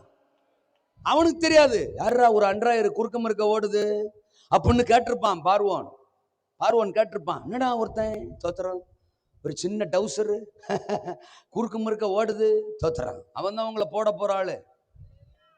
அல்லையா சொல்லுங்க. உங்க பேரன், என் பேரனா எனக்கு தெரியாம எப்படிடா பேரன்? தோத்துறான். இல்ல உங்க பொண்ணுக்கு புள்ளன்னா உங்களுக்கு பேரன் தானே. எனக்கு தெரியாம எப்படா என் பொண்ணுக்கு புள்ள வந்துச்சு? அல்ல சொல்லுங்க அப்பா. இன்னைக்கு வரைக்கும் அதை யோசிச்சு யோசிச்சு பாக்குறேன். தோத்துறான். அவன் மண்டைய பல நாள் பிச்சு இருந்திருப்பான். தோத்துறான். எப்படா நம்ம பொண்ணுக்கு நாம கல்யாணம் பண்ணி வச்சோம்? தோத்துறான். எப்படா புள்ள வந்துச்சு நமக்கு தெரியாம அப்படி யோசிச்சிருந்திருப்பான். தோத்துறான். எவனையும் லூஸ் ஆக்கி, லூசு அல்ல சொல்லுங்க அப்பா, எவனையும் லூஸ் ஆக்கி அல்லேலூயா ஒன்ன வளர்ப்பாரு, பலப்படுத்துவாரு, உருவாக்குவாரு, எழுப்புவாரு. அவர்தான் நீ ஆராதிக்கிற கர்த்தர். உனக்காக அவர் பலரை லூஸ் ஆக்கலாம் இருக்கும்போது நீயே லூஸா இருந்தா எப்படி? என்ன பேச்ச காணா? ஏசு ரத்தம் ஜெயம். அப்பவும் மோசேய காப்பாத்தினாரு. இப்ப 40 வயசுல பார்வோன் அரண்மனையிலிருந்து வெளியில புறப்பட்டு வர்றாரு மோசே, இஸ்ரவேல் ஜனங்களை விடுதலை ஆக்கிரணும்னு. ஆனா என்ன நடந்துச்சு? அந்த சம்பவத்தை படிச்சிருப்பீங்கன்னு நினைக்கிறேன். ஒரு எகிப்தியனை கொன்னுட்டான் முத நாள். 2ஆவது நாள் 2 எபிரேயன் சண்டை போட்டு கிடக்குறான். நம்மள மாதிரி இருந்திருக்கிறாங்க. தோத்துறான். ஏண்டா உங்களுக்கா தானடா நான் வந்தேன், நீங்களே ஒருத்தனை அடிச்சு கிடக்குறீங்களடா, சமானமா இருங்கடா, நாம சமானமா இருந்தா தானடா சத்துருவை மேற்கொள்ள முடியும் அப்படின்னு ஒரு பிரசங்கம் பண்றான். தோத்துறான். பிரசங்கம்னா தான் பிடிக்காதுல்ல அல்ல சொல்லுங்க அப்பா. மோசே பிரசங்கம் பிடிக்கல. இவனை பார்வோன்ட்ட போட்டு கொடுத்துறாங்க, இவனை காலி பண்ணணும்னு முடிவு பண்றாங்க. தோத்துறான். தரிசனம் உள்ளவனுக்கு எதிரியே நம்மால் தான். அவனுக்கு எகிப்தியன் பிரச்சனையே இல்லை பாருங்க. ஒரே போடு புதஸ்டான் அல்ல சொல்லுங்க அப்பா. அவனுக்கு பிரச்சனையே எபிரேயன் தான். தரிசனம் உள்ளவனுக்கு பிரச்சனை எகிப்தியன் கிடையாது. தரிசனம் உள்ளவனுக்கு பிரச்சனை புரிஞ்சா சோத்துறான். நம்ம பக்கத்தில் உட்கார்ந்துருக்கிற ஆளு தான். நம்ம நினைச்சிட்டு இருக்கிறோம் பேய் பிசாசு இயேசுவ அறியாத ஆளு, தோத்துற சுவிசேஷம் தெரியாத ஆளுன்னு. அதெல்லாம் ஈஸியா போட்டுடலாம் இயேசு ரத்தம் ஜெயம். இந்த கூட இருக்கிற குறிப்பு தான் மகா மோசம். ஒருவேளை நீங்க பக்கத்துல கூட பாத்துக்கலாம் அல்ல சொல்லுங்க. ஆமா, இந்த மோசையை புரிஞ்சுக்கல அவங்க. சொந்த சகோதரர்கள் விரோதமா எழும்பிட்டான். சரி, இப்ப மேட்ருக்கு வருவோம். எஸ்கேப்பாய் ஓடுறான். யாரு? மோசே. மீதியான் தேசத்துக்கு ஓடுறான். சிக்கினான் சிப்போராளிடம். தோத்துறான். யாரு? அவன் பொண்டாட்டி தான். தோத்துறான். போறான், பாக்குறான், லவ் சோத்துறான், கவ்வுது அல்ல சொல்லுங்க. லவ் கவ்வுது. யார? மோசே. தோத்துறான். I love you, you love me. தோத்துறான். அப்புறம் கல்யாணம் ஆயிடுச்சு. Darling darling darling I love you. நான் பாருங்க 2 பிள்ளையும் பிறந்துட்டு அல்ல சொல்லுங்க அப்பா. அப்புறம் மாமனார் வீடு, மாமனார் ஆடு. தோத்துறான். தொழில், வருமானம், பிசினஸ், ஆடாடாடாடா கொண்டு வந்து கொடுக்க, சிப்புறாள் இடுப்புல சொருவ. தோத்துறான். இப்படியே சேர்த்து வைக்க. அப்புறம் காலையில கிளம்புங்க. தோத்துற. இன்னைக்கு வருமானத்தை பாருங்க, நாளைக்கு வருமானத்தை பாருங்க. ஆடு தோத்துற குட்டி போடுதா? தோத்துறோம் பாருங்க. ஆடு புழுக்க போடுதா? பாருங்க. ஆமா, எல்லாத்தையும் நம்ம கலெக்ஷன் பண்ணுவோம் அப்படின்னு 2 பேரும் பயங்கரமான பிசினஸ்ல இறங்கிட்டாங்க. யாரு? மோசையும் சிப்புறாளும். தோத்துறான். இப்போ 3ஆம் அதிகாரத்துல 40 வருஷம் ஓடி போச்சு. 40 வருஷம் ஓடி போச்சு. போனது 40ல இப்ப 80 வயசு ஆகி போச்சு. ஆண்டவர் வந்து, வாடா உன்னை தாண்டா நான் எகிப்துக்கு அனுப்ப போறேன், உன்னைத்தான் முன்குறிச்சிருக்கிறேன், உன்னை பயன்படுத்த போறேன், உன்னை வச்சுதான் 30 லட்சம் மக்களை விடுதலையாக்க போறேன், மிகப்பெரிய எதிர்காலத்தை உள்ளங்கையில வரைஞ்சிருக்கிறேன்னு சொன்னா, போங்க ஆண்டவரே, வேற யாரையாவது பாருங்க ஆண்டவரே, சித்தம் இல்லாம வந்துட்டீங்க ஆண்டவரே. யார்ட்ட? ஆண்டவற்றையே. அனுப்ப சித்தமா இருக்கிற யாரையாகிலும் அனுப்புங்க. அப்படின்னா என்ன அர்த்தம்? நீங்க சித்தம் இல்லாம வந்து என்கிட்ட பேசிட்டு இருக்கிறீங்க. தேவ சித்தத்தை பத்தி தேவனுக்கே கிளாஸ் எடுக்கிறாங்க அவன். நீங்க போய் உங்க சித்தமான ஆள் யார் நல்லா பார்த்து அவனை போய் செலக்ட் பண்ணிக்கோங்க, என்ன ஆள விடுங்க. அப்படின்னா என்ன அர்த்தம்? அவன் ஒரு மைண்ட் செட்டுக்குள்ள வந்துட்டான். I love my சிப்பராள். தோத்துறான். சிப்பராளை என்னால விட முடியாது. தோத்துறான். என் பிள்ளைகளை என்னால விட முடியாது, என் தொழிலை என்னால விட முடியாது. ஆடு அது போடுற புழுக்க, அது கொடுக்குற குட்டி. தோத்துறான். இதெல்லாம் என்னால விட முடியாது. வருமானம், பணம். அப்படின்னா என்ன அர்த்தம்? அவன் 430 வருஷமா பார்வோனுடைய பிடியில கட்டப்பட்டிருக்கிறான். இவன் 40 வருஷமா இயேசு ரத்தம் ஜெயம் சிப்போராள் பிடியில, சோத்திர வருமானத்தின் பிடியில, குடும்பத்தின் பிடியில கட்டப்பட்டிருக்கிறான். 430 வருஷம் இஸ்ரவேல் மக்களுக்கு அடிமைத்தனம்னா 40 வருஷம் மோசேக்கு அடிமைத்தனம் தான் சார். என்ன சார் பேச மாட்டீங்க? அழைக்கப்பட்ட நபர் ஆளை மாத்தி பாருங்கன்னு சொன்னா என்ன அர்த்தம்? நான் வரமாட்டேன்னு சொன்னா என்ன அர்த்தம்? வேற ஆளை பாருங்க நான் சொன்ன என்ன அர்த்தம்? நான் இங்க கட்டுண்டு இருக்கிறேன், என்ன எல்லாம் லாக் பண்ணி வச்சிருக்கு. என்னால வர்றதுக்கு மனசு இல்லை. என் இருதயமெல்லாம் இப்ப சிப்பரால் ஹல்லேலூயா. என் இருதயமெல்லாம் பணம், வருமானம், தொழில் என்னமா இப்ப பெருகிடுச்சு, டெவலப் ஆயிடுச்சு. ஆடு இதை விட்டுட்டு நான் போய் இனி போய் பார்வனுக்கு முன்னால நிக்கிறதா? ஐ won't come, I don't like அப்படின்றான். கட்டு. அல்லேலூயா சொல்லுங்க.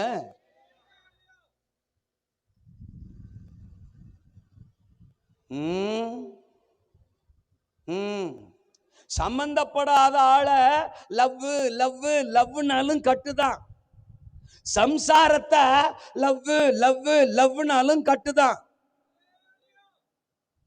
புரிஞ்சா சோத்திரம், புரியலன்னா சோத்திரம், பெருஞ்சோத்திரம். அப்ப சம்சாரத்தை லவ் பண்ண கூடாதா? அப்படி சொல்லல மேடம். நானு தேவனுடைய திட்டத்தை விட, அழைப்பை விட, வார்த்தையை விட, அவருக்கு கொடுக்கிற முக்கியத்துவத்தை விட, மனைவி மனைவி மனைவி மனைவி புருஷ ஏன் புருஷன் தான், எனக்கு மட்டும்தான். ஓம் புருஷன் உனக்கு மட்டும்தான், எங்களுக்கு வேணாம்.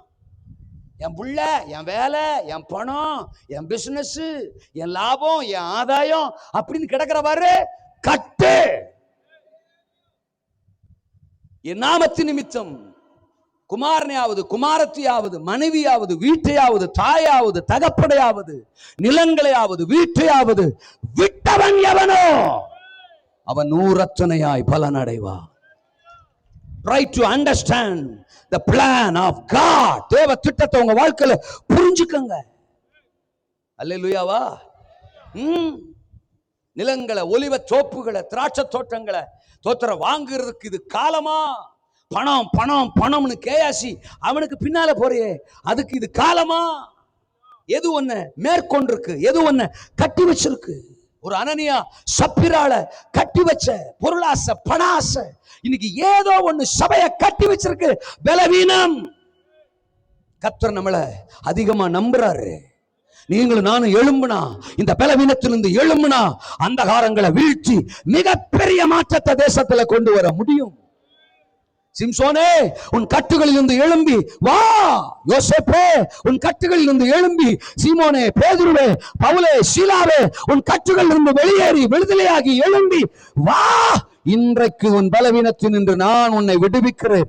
கட்டுகள் என்கிற பலவீனம் நீண்ட கால கட்டு, நீண்ட கால கட்டு. அது 40 வருஷ பலவீனமா, 430 வருஷ கட்டா, அது 18 வருஷ பிரச்சனையா, 12 வருஷ பிரச்சனையா, எத்தனை வருஷ பிரச்சனையா இருந்தாலும் I want to deliver you tonight. இந்த இரவு உன்னை விடுவிக்க விரும்புறேன். 12 வருஷ பெரும்பாடு அந்த அம்மா. Praise the Lord. 18 வருஷ தோத்திரம் கூனு இந்த அம்மாவுக்கு. 38 வருஷம் பெதசா குளத்துல முடவன். 40 வயதுக்கு மேற்பட்டவன் அலங்கார வாசல் சப்பானி. 70 வருஷம் பாபிலோனிய சிறையிருப்பு. 40 வருஷம் மீதியானிய நுகம் மோசேக்கு. 430 வருஷம் தோத்திரம் எகிப்தின் அடிமைத்தனம் இஸ்ரவேல் மக்களுக்கு. ஆண்டவர் பாருங்க, ஆண்டவர் பாருங்க, 12 வருஷ பிரச்சனையில் இருந்தவங்களை விடுதலையாக்குறாரு, 18 வருஷ பிரச்சனையில் இருந்தவங்களை விடுதலையாக்குறாரு, 38, 40, 70 தோத்திரம் 430. எத்தனை வருஷ அடிமைத்தனத்துல நுகத்துல கிடந்தாலும் அவன் கட்டுகளை உடைச்சு கர்த்தர் விரும்புகிறபடி அவனை எழுப்பி விடுவதுதான் பரலோகத்தின் திட்டம். இந்த இரவு சொல்றார், எத்தனை வருஷம் உன்னை ஒரு பிரச்சனை டாமினேட் பண்ணிருக்கு, அது ஆண்டவருக்கு பிரச்சனை இல்லை. இந்த பிரச்சனை எனக்கு பல வருஷமா இருக்குது பாஸ்டர். இந்த அவிசுவாசத்துல நான் பல வருஷமா கட்டப்பட்டிருக்கேன். இந்த குறிப்பிட்ட சுபாவம் என்னை 20 வருஷமா டாமினேட் பண்ணுது. ஏதோ ஒண்ணு உங்களுக்கு தெரியும் உங்களை எது டாமினேட் பண்ணுதுன்னு, எது உங்களை கட்டி வச்சிருக்குன்னு. நிறைய பேர் செல்போனை கட்டி வச்சிருக்கு. செல்போனு விரல்ல வியாதி வந்த மாதிரி எப்ப பார்த்தாலும் அதையே தள்ளி விட்டுக்கிட்டு, சில ஆளுக்கெல்லாம் 24 மணி நேரம் பத்த மாட்டேங்குது. ராத்திரி 1 மணிக்கும் 2 மணிக்கும் போர்வைக்குள்ள தோத்துறான், இழுத்து மூடிக்கிட்டு தோத்துறான். ஒரே செல்போன் தான். பெத்த பிள்ளைகளை பேரண்ட்ஸ் கண்டிக்க முடியுதா? ஏல எப்ப பாரு செல்போன் கைமா இருக்க, ராத்திரி 12 மணி வரைக்கும் அப்படின்னு பிள்ளைய மிரட்ட முடியுதா? அவன் திருப்பி கேட்கான், நான் நேத்து பார்த்தேன் நீ 1 மணி வரைக்கும் வச்சிருந்த அப்படின்றான். நீ ஆன்லைன்ல இருக்கிறதா அவன் கண்டுபிடிச்சிடறான்ல. கிழவி முத கொண்டு ஆன்லைன் அல்ல சொல்லுங்க. அப்போ ஒரே அதுலதான் கிடக்கு. ஜெப நேரம் போயிட்டு, பரிசுத்தம் போயிட்டு, பைபிள் படிக்கிற நேரம் போயிட்டு, கட்டு. அல்லேலூயாவா. நீண்ட நாள், நீண்ட வருஷ கட்டு, நிமிர முடியாத முடியாத வேதனை. ரெண்டாவது சொன்னார், என்ன வேதனைங்க?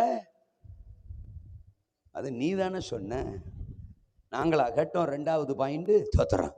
சொன்ன நீயே திரும்ப சொல்லு, தோத்துறோம். நீண்ட கால கட்டுன்னு சொன்னாரு. ரெண்டாவது என்ன சொன்னாரு?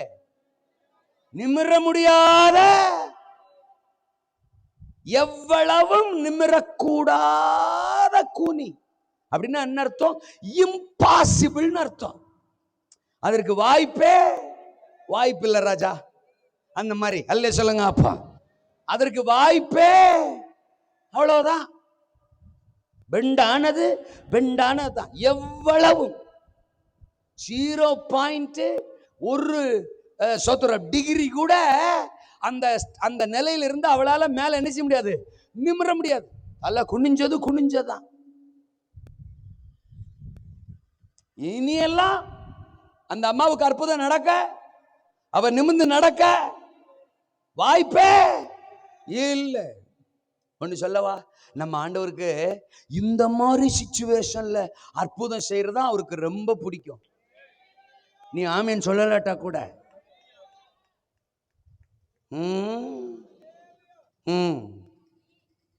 ஆமீன் சொல்ல வாய்ப்பே இல்லாத ஆளுகிட்ட தான் அவர் பேசி ஆமீன் சொல்ல வைப்பார்.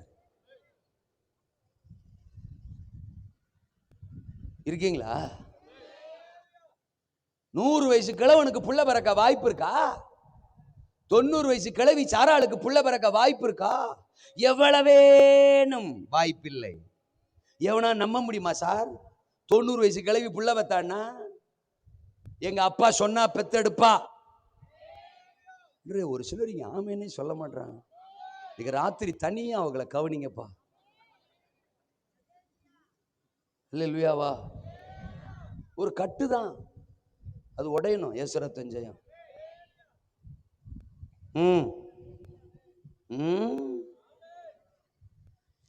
16வது அதிகாரம் ஆதியாமத்தில் வரும்போது சாராளம்மா சொல்றா, கர்த்தர் என் கர்ப்பத்தை அடைத்திருக்கிறார். 16:2 சொல்றா. கொலஸ்ட்ரால், கொழுப்பு யாருக்கு? சாராளம்மாவுக்கு. கூப்பிட்டது கர்த்தர், வாக்குத்தத்தம் பண்ணது கர்த்தர். கூப்பிடும் போதே அம்மாவுக்கு எத்தனை வயசு? 65 வயசு. ஐயாவுக்கு 75. அப்பவே அவளுக்கு ஒத்த புள்ள கூட கிடையாது. 65 வயசுனா கிழவி, கிழவியை தான் கூப்பிடுறாரு, கிழவிக்கு தான் வாக்குத்தத்தம் பண்றாரு. ஆனா இப்ப சொல்றா, கர்த்தர் என் கர்ப்பத்தை அடைத்திருக்கிறார். கோமளி அவர் தானே பேசினாரு, உனக்கு புள்ள தருவேன்னு.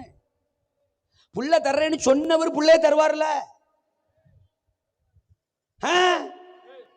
நிறைய விஷயத்துக்கு நாம கம்முன்னு இருந்தாலே அற்புதம் நடக்கும். நீங்க ஒண்ணு செய்யுங்க, அத்தான் அத்தான் அவராம்ட்ட அத்தான் செத்தான். நீங்க ஆகார கல்யாணம் பண்ணிக்கங்க அத்தான். ரொம்ப நாளா யோசிச்சுட்டு இருந்தேன். கரெக்டா சொல்ற சாராள், நீ தான் ஜாடிக்கேத்த சிங்சாங். அவன் ஒரு நல்ல மீசையா இருந்தா என்ன சொல்லியிருக்கணும்? தா லூசு, கம்முன்னு கடை. ஒன்னே என்ன தானே கர்த்தர் அழைச்சாரு. ஒத்த புள்ளை இல்லாம இருந்தப்பத்தானே கூப்பிட்டாரு. கிழவனும் கிழவியா இருக்கும் போதானே கூப்பிட்டாரு. கூப்பிட்டவர் பிள்ளைய தருவேன்னு அவர் தானே சொன்னாரு. இருக்கீங்களா? நமக்கு என்ன நஷ்டம்? இத்தனை வருஷம் புள்ள இல்லாம தானே இருந்தோம். 75ல இருக்கா புள்ள பிறக்குமா? 65ல இருக்கா புள்ள பிறக்குமா? அவர் வந்தாரு, வாலண்டியரா சொன்னாரு, வாக்குத்தத்தம் கொடுத்தாரு, பிள்ளைய தருவேன்னாரு. அது அவர் சொன்னாரு. அவர் சொன்னதை அவர் செய்வாரு. செஞ்சா அவருக்கு லாபம், செய்யலைன்னா அவருக்கு தான் நஷ்டம். செஞ்சாலும் சோத்திரம், செய்யலாட்டாலும் சோத்திரம். நம்ம பேசாம இருப்போம். நமக்கு புள்ள கொடுக்க போறாருன்னா அவருக்கு ஏதோ அதுல ஒரு லாபம் இருக்கும் போல தெரியுது. விசுவாச மக்கள் எப்பொழுதுமே புரிஞ்சுக்கணும், நம்மளை அழைக்கிறாருன்னா அந்த அழைப்புக்குள்ள அவருக்கு ஒரு ஆதாயம் இருக்கு. நம்மளை அபிஷேகிக்கிறார்னா அந்த அபிஷேகத்துக்குள்ள அவருக்கு ஒரு லாபம் இருக்கு. ஏன்? நம்ம மூலமா அநேக ஆயிரங்கள் ரட்சிக்கப்படணும். அந்த அநேக ஆயிரங்கள் ரட்சிக்கப்படுறது யாருக்கு ஆதாயம்? அவருக்கு ஆதாயம். அவர் ஜனம் மீட்கப்படணும். அப்ப அவர் ஆதாயத்துக்காகத்தான் நம்மளை அழைச்சிருக்கிறாரு, நம்மளை பயன்படுத்த போறேன்றாரு. ஈசாக்க தர்றாருன்னா அவருக்கு ஏதோ ஒரு ஆதாயம் இருக்கு. ஈசாக்க பொறுத்தளவுக்கு ஆபிரகாமுக்கும் சாராளுக்கும் ஒரு புள்ள, அவ்வளவுதான். அவங்களை பொறுத்தளவுக்கு ஒரு புள்ள, அவ்வளவுதான். எங்களுக்கு புள்ள வந்துட்டு ஆமேன், அவ்வளவுதான். ஆனா ஆண்டவரை பொறுத்தளவுக்கு அப்படி இல்ல. அந்த ஈசாக்குள்ளதான் ஒரு யாக்கோபு, அந்த யாக்கோபுக்குள்ளதான் ஒரு யூதா, அந்த யூதாவுக்குள்ளதான் யூத கோத்திரத்தின் சிங்கம், மனுக்குலத்தின் இரட்சகர் இயேசு. அந்த இயேசுவுக்குள்ளதான் ஒட்டுமொத்த மனுக்குலத்தின் ரட்சிப்பு. இது சாராளுக்கு தெரியாது, இது ஆபிரகாமுக்கு தெரியாது. அவர் ஒரு பெரிய திட்டத்தோட அழைச்சிருக்கிறாரு போது கம்மன்று ரூட்டை மாத்தாத, ஆளை குழப்பாத, அப்படித்தானே ஆபிரகாம் சொல்லி இருக்கணும். ஆமேனா? ரூட் மாறுறான், ஆகார கனெக்ட் பண்றான், கல்யாணம் பண்றான். இஸ்மவேல்னு ஒரு புது டிக்கெட் உள்ள வருது. சோத்ரான் இருக்கீங்களா? ஆதியாகமம் 17 அதிகாரத்தில் வர்றாரு. அப்ப ஆபிரகாமுக்கு 99 வயசு. சொல்றாரு, இந்த பாரு, நான் சர்வ வல்லமையுள்ள தேவன், எனக்கு முன்பாக நடந்து கொண்டு உத்தமனாயிரு, நான் உன்னை மிகவும் திரளாய் பெருக பண்ணுவேன். அவரை பாருங்க, 12 அதிகாரத்துல இவனை அழைப்பாரு. அப்ப 12:2 என்ன சொல்லுவார் தெரியுமா? நான் உன்னை பெரிய ஜாதியாக்குவேன். இப்ப 17:2 நான் உன்னை மிகவும் திரளாய் பெருக பண்ணுவேன். ரெண்டும் ஒண்ணுதான். நான் சொல்றது உங்களுக்கு புரியுதா? ரெண்டும் ஒண்ணுதான். நம்ம தான் புது புது பிரசங்கமா கேட்போம். அவர் ஒரே பிரசங்கத்தை பல முறை பண்ணுவார். அல்ல சொல்லுங்க. அப்பா அன்னைக்கு போட்ட வார்த்தைகள் வேற, உன்னை பெரிய ஜாதியாக்குவேன். ரிசீவ் ஹalleluya. இன்னைக்கு டாபிக் வேற, உன்னை திரளாய் பெருக பண்ணுவேன். இது கடையில் ஒருக்கா வருவாரு, வெள்ளவா அப்படின்னு கூட்டு போவாரு. வானத்தை பாரு, என்ன தெரியுது? நட்சத்திரமா, நட்சத்திரம் மாறி ஓ சந்ததியை பெருக பண்ணுவேன். இது ஒரு புது பிரசங்கம், வச்சுக்கோ. இன்னொருக்கா வருவாரு, வெள்ளவா தோத்துறான், கீழே பாரு, மண்ணு எண்ணு தோத்துறான், மண்ணு எண்ணா, எண்ண முடியலையே, எண்ண முடியல, எண்ண முடியாத அளவுக்கு உன்னை பெருக பண்ணுவேன். இது ஒரு பிரசங்கம், வச்சுக்கோ. ஆனா எல்லாம் ஒண்ணுதான். அல்லையில சொல்லுங்க. அப்போ அப்படின்னா என்ன அர்த்தம்? என் நிலைப்பாட்டுல நான் ஒரு நாளும் மாறப்போவது இல்லை. உன்னை அழைச்சப்போ உன்னை குறிச்சு எனக்கு என்ன பிளான் இருந்துச்சோ, நீ அழைப்ப தொலைச்சப்பவும் உன்னை குறித்து அதே பிளான் தான். Hello hello hello hello hello. அழைச்சப்போ என்ன பிளானோ, அழைப்ப தொலைச்சப்பவும் அதே பிளான் தான். அழைப்ப தொலைச்சிட்டான், ஆகார் கூட கனெக்ஷன், புது சந்ததி கிரியேட் பண்ணிட்டான். இவன் சாதனை. ஹalleluya. இவன் சாதனை. நிறைய டைம் நாம ஆண்டவர் உட்கார வச்சுட்டு நாமளே சாதிக்கலான்னு பார்க்கறது. அமைதியா இருக்க ஆண்டவரே, நான் டெலிவரி பண்றேன் புதுசு புதுசா. ஹalleluya. போடா டேஸ். ஹalleluya சொல்லுங்க. அப்பா அவன் லிஸ்ட்ல கிடையாதுடா இஸ்மவேலே. இதுவரைக்கும் உன் ஊழியம், இனிமே தான் என் ஊழியம். என் திட்டம் ஈசாக்கு இல்ல, அதுக்கு வாய்ப்பு இல்லை. 18ஆம் வசனத்துல சொல்றான், 17:18 100 வயதானவனுக்கு பிள்ளை பிறக்குமோ, 17:17 நினைக்கிறேன், 17:17 100 வயதானவனுக்கு பிள்ளை பிறக்குமோ, 90 வயதானவள் பிள்ளை பெறுவாளோ? யார்கிட்ட? ஆண்டவர்கிட்ட. ஆண்டவரே, ஆண்டவரே என்ன இப்படி பேசுகிறீர்? உங்களுக்கு விஷயம் தெரியுமா தெரியாதா? நம்ம பாஷையில சொன்னா விவரம் தெரியாம பேசுறீரே அப்படிங்கிற மாதிரி. எனக்கு 100 வயசு ஆயிடுச்சு ஆண்டவரே, என் மனைவிக்கு 90 வயசு ஆயிடுச்சு ஆண்டவரே. அப்படியாடா? பாருடா, உனக்கு 100 அவளுக்கு 90 இது கூட தெரியாம நான் தேவனா இருக்கேன்டா. ஏதாவது புரியுதா? இது கூட நீ சொல்லித்தான் எனக்கே தெரியுதுடா. பாருடா, வாய்ப்பு இல்லையாடா? வாய் மூடுறா. அல்லேலூயா சொல்லுங்க. அப்பா இதே மாதிரி தான் யோவான் 11:39 வசனத்துல கல்லை புரட்டுங்கள் பாரு. உள்ள ஒருத்தன் இருப்பான், டெட் பாடி. யாரு? லாசரு. எனக்கு என்ன ஆச்சரியம்னா, இவர் கல்லை புரட்டுங்கன்னு உடனே 10 பேர் போவான் கல்லை புரட்டுறதுக்கு. அவன் யாரு? கடின மனம் கொண்ட யூதர்கள். இயேசுவை கல்லெறிய தேடினவன் கல்லை புரட்ட போவான். ஆனா கூட வச்சிருந்தவ, சோத்த போட்டவ யாரு? மார்த்தாள். அவ சொல்லுவா, சும்மா இருங்கடா, அவர் சொல்றாருன்னு கல்லை புரட்ட போறிய, நான் பேசிக்கிறேன் அவர்கிட்ட. ஆண்டவரே, ஆண்டவரே என்ன நீங்க விவரம் இல்லாம சோத்துறோம், 4 நாளாச்சு ஆண்டவரே, நாரி போயிருப்பான் ஆண்டவரே. ஆஹா, நம்ம செலக்ட் பண்ண கேஸ் எல்லாம் அப்படி தாண்டா இருக்கு. இப்ப அவள்கிட்ட சொல்லிருப்பாரு, 4 நாள் ஆச்சாப்பா, நாரி இருக்குமாமா, பாருமா. இது கூட தெரியாம நான் தெய்வமா இருக்கமா? 4 நாளான டெட் பாடி நாரி போங்கிற மேட்டரே நீ சொல்லித்தான் எனக்கே தெரியுது. வாய்ப்பு இல்லையாமா? வாய மூடுமா. அங்க சொல்லிருப்பாரு, இல்லே அந்த கல்லறை வாயை திறங்கடா, இவ வாயை மூடுங்கடா. நான் சொல்றது எத்தனை பேருக்கு புரியுது? கல்லறை வாயை திற, இவ வாயை மூடு. அதை கூட அட்ஜஸ்ட் பண்ணிக்கலாம், இது அட்ஜஸ்ட் பண்ண முடியல. அல்ல சொல்லுங்க அப்பா. கல்லறை வாயை விட தோத்துறான் அக்கா வாய் மகா மோசம்டா, மூடுறா அவ வாய. நான் சொல்றது எத்தனை பேருக்கு புரியுது? வாய்ப்பே இல்ல. 90 வயசு கர்ப்பம், தோத்துறோம். பிள்ளைய பெற்றெடுக்க வாய்ப்பே இல்லை, இம்பாசிபிள். ஆனால் தேவனால் கூடாத காரியம் ஒன்றுமில்லை. மாம்சமான யாவருக்கும் நான் தேவனாகிய கர்த்தர் என்னாலே செய்யக்கூடாத அதிசயமான காரியம் ஒன்று உண்டோ? யார் சொல்றா வாய்ப்பு இல்லைன்னு? எவ்வளவு நிமிரக்கூடாது, நிமிரவே முடியாது. அது ஊருக்கு, அது உலகத்துக்கு, அது உனக்கு, அது உன் மச்சானுக்கு, அது உன் மாமனுக்கு, அது உன் சித்தப்பனுக்கு, அது டாக்டருக்கு, அது விஞ்ஞானிக்கு, சர்வ வல்லவருக்கு இல்ல. அவர் வந்தால் நடக்கும்.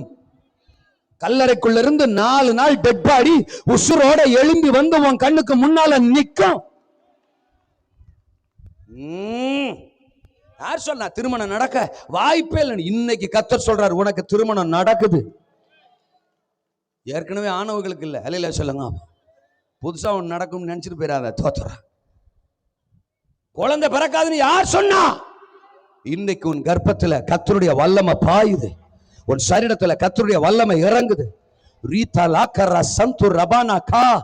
அன்னாளுடைய கர்ப்பத்தை ஆசீர்வதித்த தேவன், எலிசபெத்தின் கர்ப்பத்தை திறந்த தேவன், சடைபெற்றிருந்த சாராளின் கர்ப்பத்தை திறந்த கர்த்தர் இந்த இரவு வாய்ப்பே இல்லை என்று சொல்லுகிற அந்த கர்ப்பத்தை ஆசீர்வதிக்கிறார். இந்த கடனடைய வாய்ப்பு இல்லையா? வீடு கட்ட வாய்ப்பு இல்லையா? தோத்துறான். என் கணவர் மனம் திரும்ப வாய்ப்பு இல்லையா? இந்த வேலை கிடைக்க வாய்ப்பு இல்லையா? இந்த அற்புதம் நடக்க வாய்ப்பு இல்லையா? எவ்வளவு வேணும் வாய்ப்பு இல்லையா?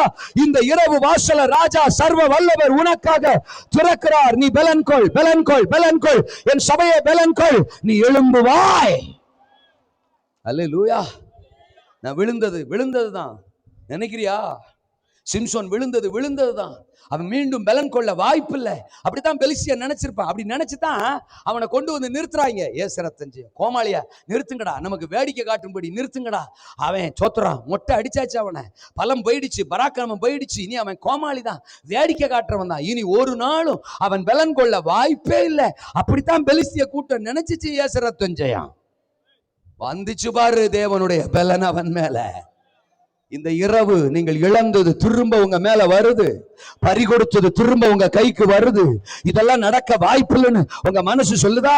உலகம் சொல்லுதா? சாத்தான் சொல்றானா? சூழ்நிலைகள் சொல்லுதா? ஆண்டவர் சொல்றார். ஆமென். நிமிர முடியாத வேதனை இந்த இரவு மாறுது. உங்க குடும்பத்தை நிமிர்த்துகிறார், உங்க ஆவிக்குரிய வாழ்க்கையை ஒன்சக நிமிர்த்துகிறார். நீங்க இழந்த தரிசனத்துல திரும்ப உங்களை நிமிர்த்தி நிறுத்துகிறார். உங்க கரத்தை விட்டு போனது திரும்ப உங்களுக்கு வருகிறது. நீங்கள் இழந்த பலன் திரும்ப உங்களுக்கு வருகிறது. ஷமரா கதுரா ஹலா ஏய்மே. நியாய தீர்ப்பின் நிந்தனைக்கு ஒரு முற்றுப்புள்ளி. என்ன நியாய தீர்ப்பின் நிந்தனை? அங்க ஒரு கூட்டம் சொல்லுது, 14 வசனம் 15 வசனம். ஏன் உங்களுக்கு இன்னைக்கு தான் கிடைச்சிச்சா? ஓய்வு நாள்ல வந்து சுகமாகறீங்க. அந்த ஜபாலய தலைவன் சொல்றான், தோத்துறான். வேறு நாள் கிடைக்கலையா? மற்ற 6 நாள் கிடைக்கலையா? 6 நாள்ல ஏதாவது ஒரு நாள்ல வந்து சுகமாய்க்கங்க. இது சுகமடைகிற நாள் கிடையாது, இது ஓய்வு நாள். தோத்துறான். இன்னைக்கு சுகமாக்க கூடாது, அது பிரமாணத்தை மீறுறது, அது நிபந்தனையை மீறுறது. அப்படின்னு தேவனையே தாண்டி, தேவகுமாரனையே தாண்டி நியாயம் தீர்க்கிற ஒரு குரூப் இருக்கீங்களா? நம்ம பக்கத்திலே இருப்பாங்க. அப்படின்னா அவங்களுக்கு என்ன அர்த்தம்? நீ கூனியா இருந்தீன்னா சாகிற வரைக்கும் கூனியாவே இருந்து செத்து போயிடணும், அவ்வளவுதான். நீ ஏதோ பாவம் பண்ணிட்ட, ஏதோ அக்கிரமம் பண்ணிட்ட, அதனாலதான் உனக்கு இது நடந்திருக்கு. நீ சாகிற வரைக்கும் இப்படியே இருந்து செத்துறணும். நீ எழும்ப கூடாது, எழும்ப வாய்ப்பு கிடையாது. யாரும் உன்னை எழுப்பிடவும் கூடாது. இது உனக்கு கிடைச்ச தண்டனை. யோபு உபத்திரவத்தின் உச்சத்தில் இருப்பான். ஒரே நாள்ல சொத்து பத்தெல்லாம் போச்சு, 10 பிள்ளைகளும் செத்து போச்சு, உடம்பெல்லாம் வியாதி, பருக்கள், ஓட்டெடுத்து சுரண்டிக்கிட்டு உட்காந்து இருப்பான். எலும்பு தோல் ஒன்னோட ஒன்ன ஒட்டி கிடக்கும். பார்க்கறதுக்கு அலங்கோலமா அவன் நிலை மாறி போச்சு. வேலைக்காரன் மதிக்கல, ஊர்ல எவனும் மதிக்கல. அப்படிப்பட்ட சிச்சுவேஷன்ல நண்பர்கள் வந்திருப்பான் ஆறுதல் சொல்ல. யோபு 11:6 ஒரு ஃப்ரெண்டு சொல்லுவான், உள்ளபடி பார்த்தால் உம்முடைய அக்கிரமத்திற்கு ஏற்ற பிரகாரம் தேவன் உம்மை என்ன செய்யவில்லை, தண்டிக்கவில்லை. அடப்பாவி, இது பத்தாதுன்றான். நீர் செஞ்ச அக்கிரமம் இருக்க, நீர் செஞ்ச பாவம் இருக்க, இது ஆண்டவருக்கு தெரியல, அளவு தெரியல ஒரு பாவம். அதுக்கு ஏத்த லெவல்ல உண்மை என்ன செய்யல, தேவன் தண்டிக்கல, கொஞ்சமா தான் தண்டிச்சிருக்கிறார். இன்னும் கூட உண்மை தண்டிச்சிருக்கணும். என்னடா என்ன தண்டிக்க வேண்டியது இருக்கு, இதுக்கு மேல என்ன தண்டிக்க வேண்டியது இருக்கு? மூச்சு மட்டும் மேல எங்களையும் ஓடிக்கிட்டு இருக்கு. அது நிக்கிறது ஒண்ணுதான். அது கூட நடந்துட்டுனா நிம்மதியா போய் சேர்ந்துருவேன்டா. இப்படிலாம் பேசுறத கேட்கணுங்கிற அவசியமா? அப்போ நண்பன் தான், சகோதரன் தான், இவ்வளவு ஒரு வேதனையில் இருக்கிறானேன்னு ஒரு ஆறுதலா வார்த்தை சொல்றதுக்கு வாய் வரல. பத்தலையாமா, இன்னும் கூட நீ தண்டிக்கப்படணும்ன்றான். ஜட்ஜ்மெண்ட், நியாயம் இருக்கிறவங்க. நீ அவ்வளவுதான், உனக்கா கல்யாணமா, புள்ளையா, ஓம் புருஷனா, ஓம் புள்ளையா, இதுக்குன்னே வாயை டிசைன் பண்ணிருப்பாங்க போல தெரியுது. இப்படி சில ஆளுங்க இருக்கும். விழுந்தது விழுந்ததான். அது இந்த சர்ச்சுக்குள்ள, இந்த பெந்தகோஸ்தே மார்க்கத்துக்குள்ள ஆத்தாடி. நான் அடிக்கடி சொல்லுவேன், இயேசுநாதரே இன்னைக்கு வரைக்கும் வக்கீல் வேலை தான் செய்யறாரு. நமக்காக பரிந்து பேசுகிற பிரதான ஆசாரியன், அட்வொகேட். இயேசுநாதரே அட்வொகேட்டான். ஆனா நம்ம சர்ச்சில் இருக்கிற 50 பேர் ஜட்ஜாவே இருப்பாங்க, பக்கத்தில் உட்கார்ந்து இருப்பாங்க. ஜட்ஜ்மெண்ட் அது தராது, இது தராது, இது உருப்படாது, அது உருப்படாது. ஆளை பாரு, மண்டே பாரு, ஹேர் ஸ்டைல பாரு, நடக்கிறத பாரு, பார்க்கறத பாரு. அல்ல சொல்லுங்க. லிப்ஸ்டிக் போட்டிருக்கு பாரு, தோத்திரம். எப்படி வருது பாரு, அப்படி வருது பாரு, தோத்திரம். அப்படி வர்றதான் ஏசு மாத்த போறாரு.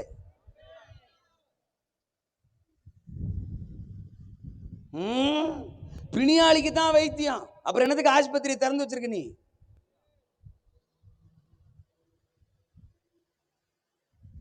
பாவிகளை ரட்சிக்கவே கிறிஸ்து இயேசு இந்த உலகத்துல பாவிதான்.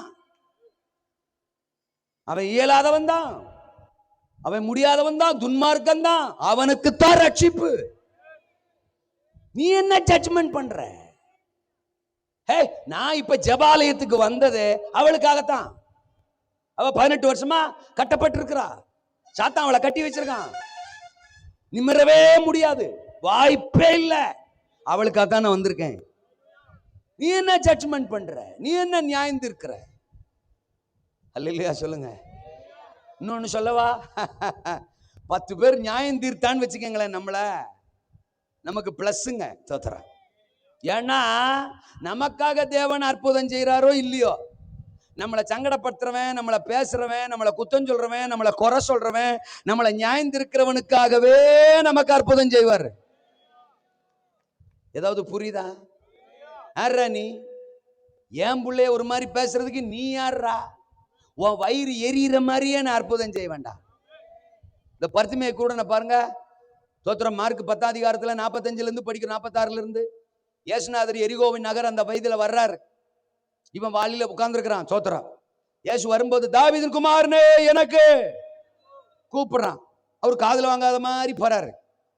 அவரை பத்தா நிறைய டைம் இருப்பாரு, அல்லே சொல்லுங்க. அப்போ ஆனா பெரிய பதில பின்னாடி வச்சிருப்பாரு. சொன்னார் பாருங்க, ஆக கடவுதுங்கிற பதில் அவர்கிட்ட இருக்கு. ஆனா அப்படி பாஸ் பண்ணி போறாரு. உன்னை கூட வர்றவங்க எல்லாம் சொல்றாங்க, பர்த்திமையை கூட பார்த்தா சுமார் சத்தம் சத்தம் குருட்டு பயல, நீ என்ன கூப்பிடுற? அவர் எவ்வளவு பிஸியா போயிட்டு இருக்கிறாரு. நாங்க அவர் அசிஸ்டன்ஸ், முன்னால பின்னால நாங்க அப்படியே பாடி கார்டு மாதிரி போயிட்டு இருக்கோம். நாங்க எவ்வளவு பிஸி ஷெட்யூல்ல போயிட்டு இருக்கிறோம். அடுத்து நேராக சோறு தான். அல்லையா சொல்லுங்க. ஊழியம்லாம் முடிஞ்சு நீ சோறு தான். தோத்துறோம்.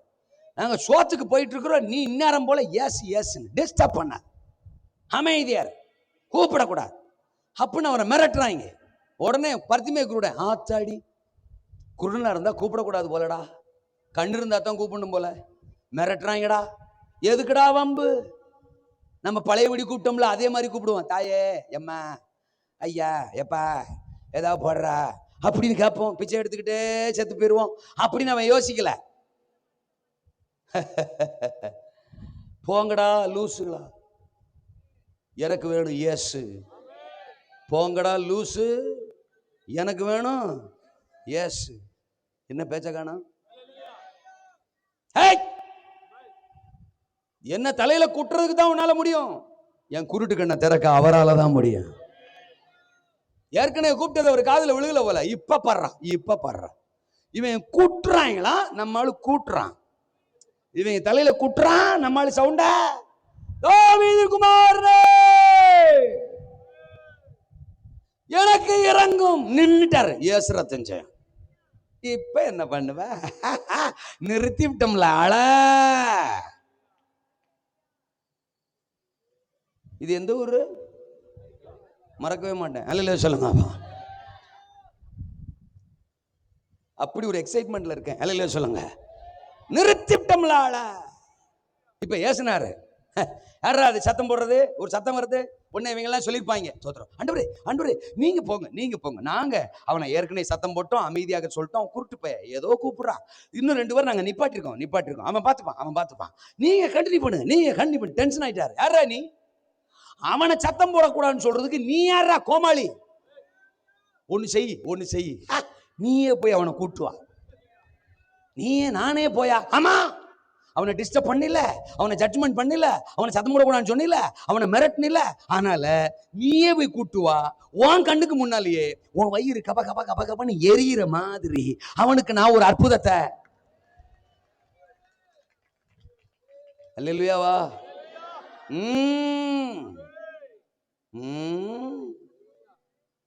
நியாயந்திருக்கிறவன், நிந்திக்கிறவன், குறை சொல்றவன். யோவான் 8ஆம் அதிகாரத்துல ஒரு அம்மாவை கையுமையுமா புடிச்சிட்டாங்க. இங்க 2 கண்ணால பார்த்தோம். அப்புறம் 7 கண்ணா இருக்கு. 2 கண்ணால பார்த்தோம். அவ விபச்சாரம் பண்ணதை நாங்க கையும் மெய்யுமா புடிச்சிட்டோம்.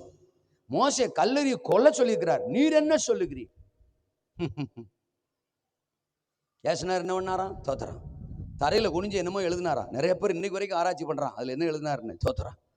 ஆமா, சாகுற வரைக்கும் உன்னால கண்டுபிடிக்க முடியாது. அல்ல சொல்லுங்க. அப்பா, ஏன்னா பைபிள்ல என்ன எழுதினாருன்னு சொல்லல. ஆமே, எழுதுறதுக்கு முன்னால ஒண்ணு சொல்லிட்டு எழுதினாரு. குனியதுக்கு முன்னாடி, உங்களில் பாவம் இல்லாதவன் இவள் மேல் முதலாவது. அவர் சர்வஞானி. பாவம் இல்லாதவன் கல்லெறின்னு சொன்னா கூட ஆளுக்கு ஒண்ணு எரிஞ்சு விட்டு ஓடிப்பான்.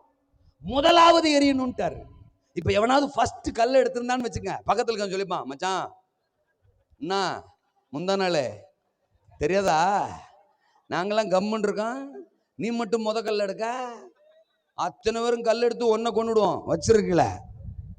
கொஞ்ச நேரம் கழிச்சு பார்த்தா ஒத்த பய இல்ல. அல்ல சொல்லுங்க, மொத்த பயலும் போயிட்டான்.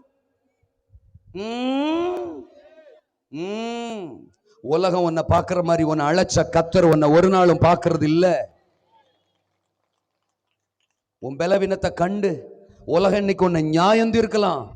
நீ விழுந்ததுதான். ஜபாவியில் இழந்துட்ட, பரிசுத்தத்தை இழந்துட்ட, கிருபை இழந்துட்ட, வரங்களை இழந்துட்ட, ஊழியத்தை இழந்துட்ட, ஓட்டத்தை இழந்துட்டேன்னு உலகம் இன்னைக்கு உன்னை ஜட்ஜ்மெண்ட் பண்ணலாம். திரும்ப நீ எழும்பவே கூடாதுன்னு ஜட்ஜ்மெண்ட் பண்ணலாம். உனக்கு பலன் கிடையாது, உனக்கு விடுதலை கிடையாது அப்படின்னு ஊர் சொல்லலாம், சபை சொல்லலாம், யார் வேணாலும் சொல்லலாம். இன்றைக்கு அவர்கள் கண்களுக்கு முன்னால உன்னை மறுபடியும் பலவீனத்தினின்று விடுதலையாக்கி ஒரு பலத்தினால, ஒரு அற்புதத்தினால உன்னை நிரப்ப போறேன். ஒரு அதிசயத்தை உனக்கு நான் செய்ய போறேன். உன் பலவீனத்தினின்று இந்த இரவு நீ விடுதலையாக்கப்பட்டாய். சிக்னல் கொடுக்குறாங்க. சோதரம், அதனால நான் இதோ முடிக்கிறேன். நல்ல சொல்லுங்க. இன்னும் 2 நிமிஷம் பேசணும்னா அடுத்த லைட்டும் ஆஃப் பண்ணிடுவாங்க. தோத்துறோம். ஆனால் இந்த லைட் ஆஃப் பண்ணும் போதே நான் முடிச்சிடுறேன். தோத்துறோம். பாசு சொல்லி செய்கிறாங்களா, பாசு பையன் சொல்லி செய்கிறாங்களா, அவங்களா செய்கிறாங்களான்னு எனக்கு தெரில. இப்போ நான் சொன்ன உடனே போடுறாங்க. அல்ல சொல்லுங்க. தோத்துறேன். நான் இந்த மாதிரி பல கூட்டத்தை பார்த்துருக்கிறேன். ஆமேனா? வாய்ப்பில்லை ராஜா. உன் பலவீனத்தினின்று நீ விடுதலையாக்க எழுப்பி நிற்போம். கர்த்தருக்கு ஸ்தோத்திரம். இந்த இரவு கர்த்தர் நம்மோடு பேசி இருக்கிறார். நீ பலவீனத்தோடு இருக்க கர்த்தர் உன்னை அழைக்கல. எஸ்,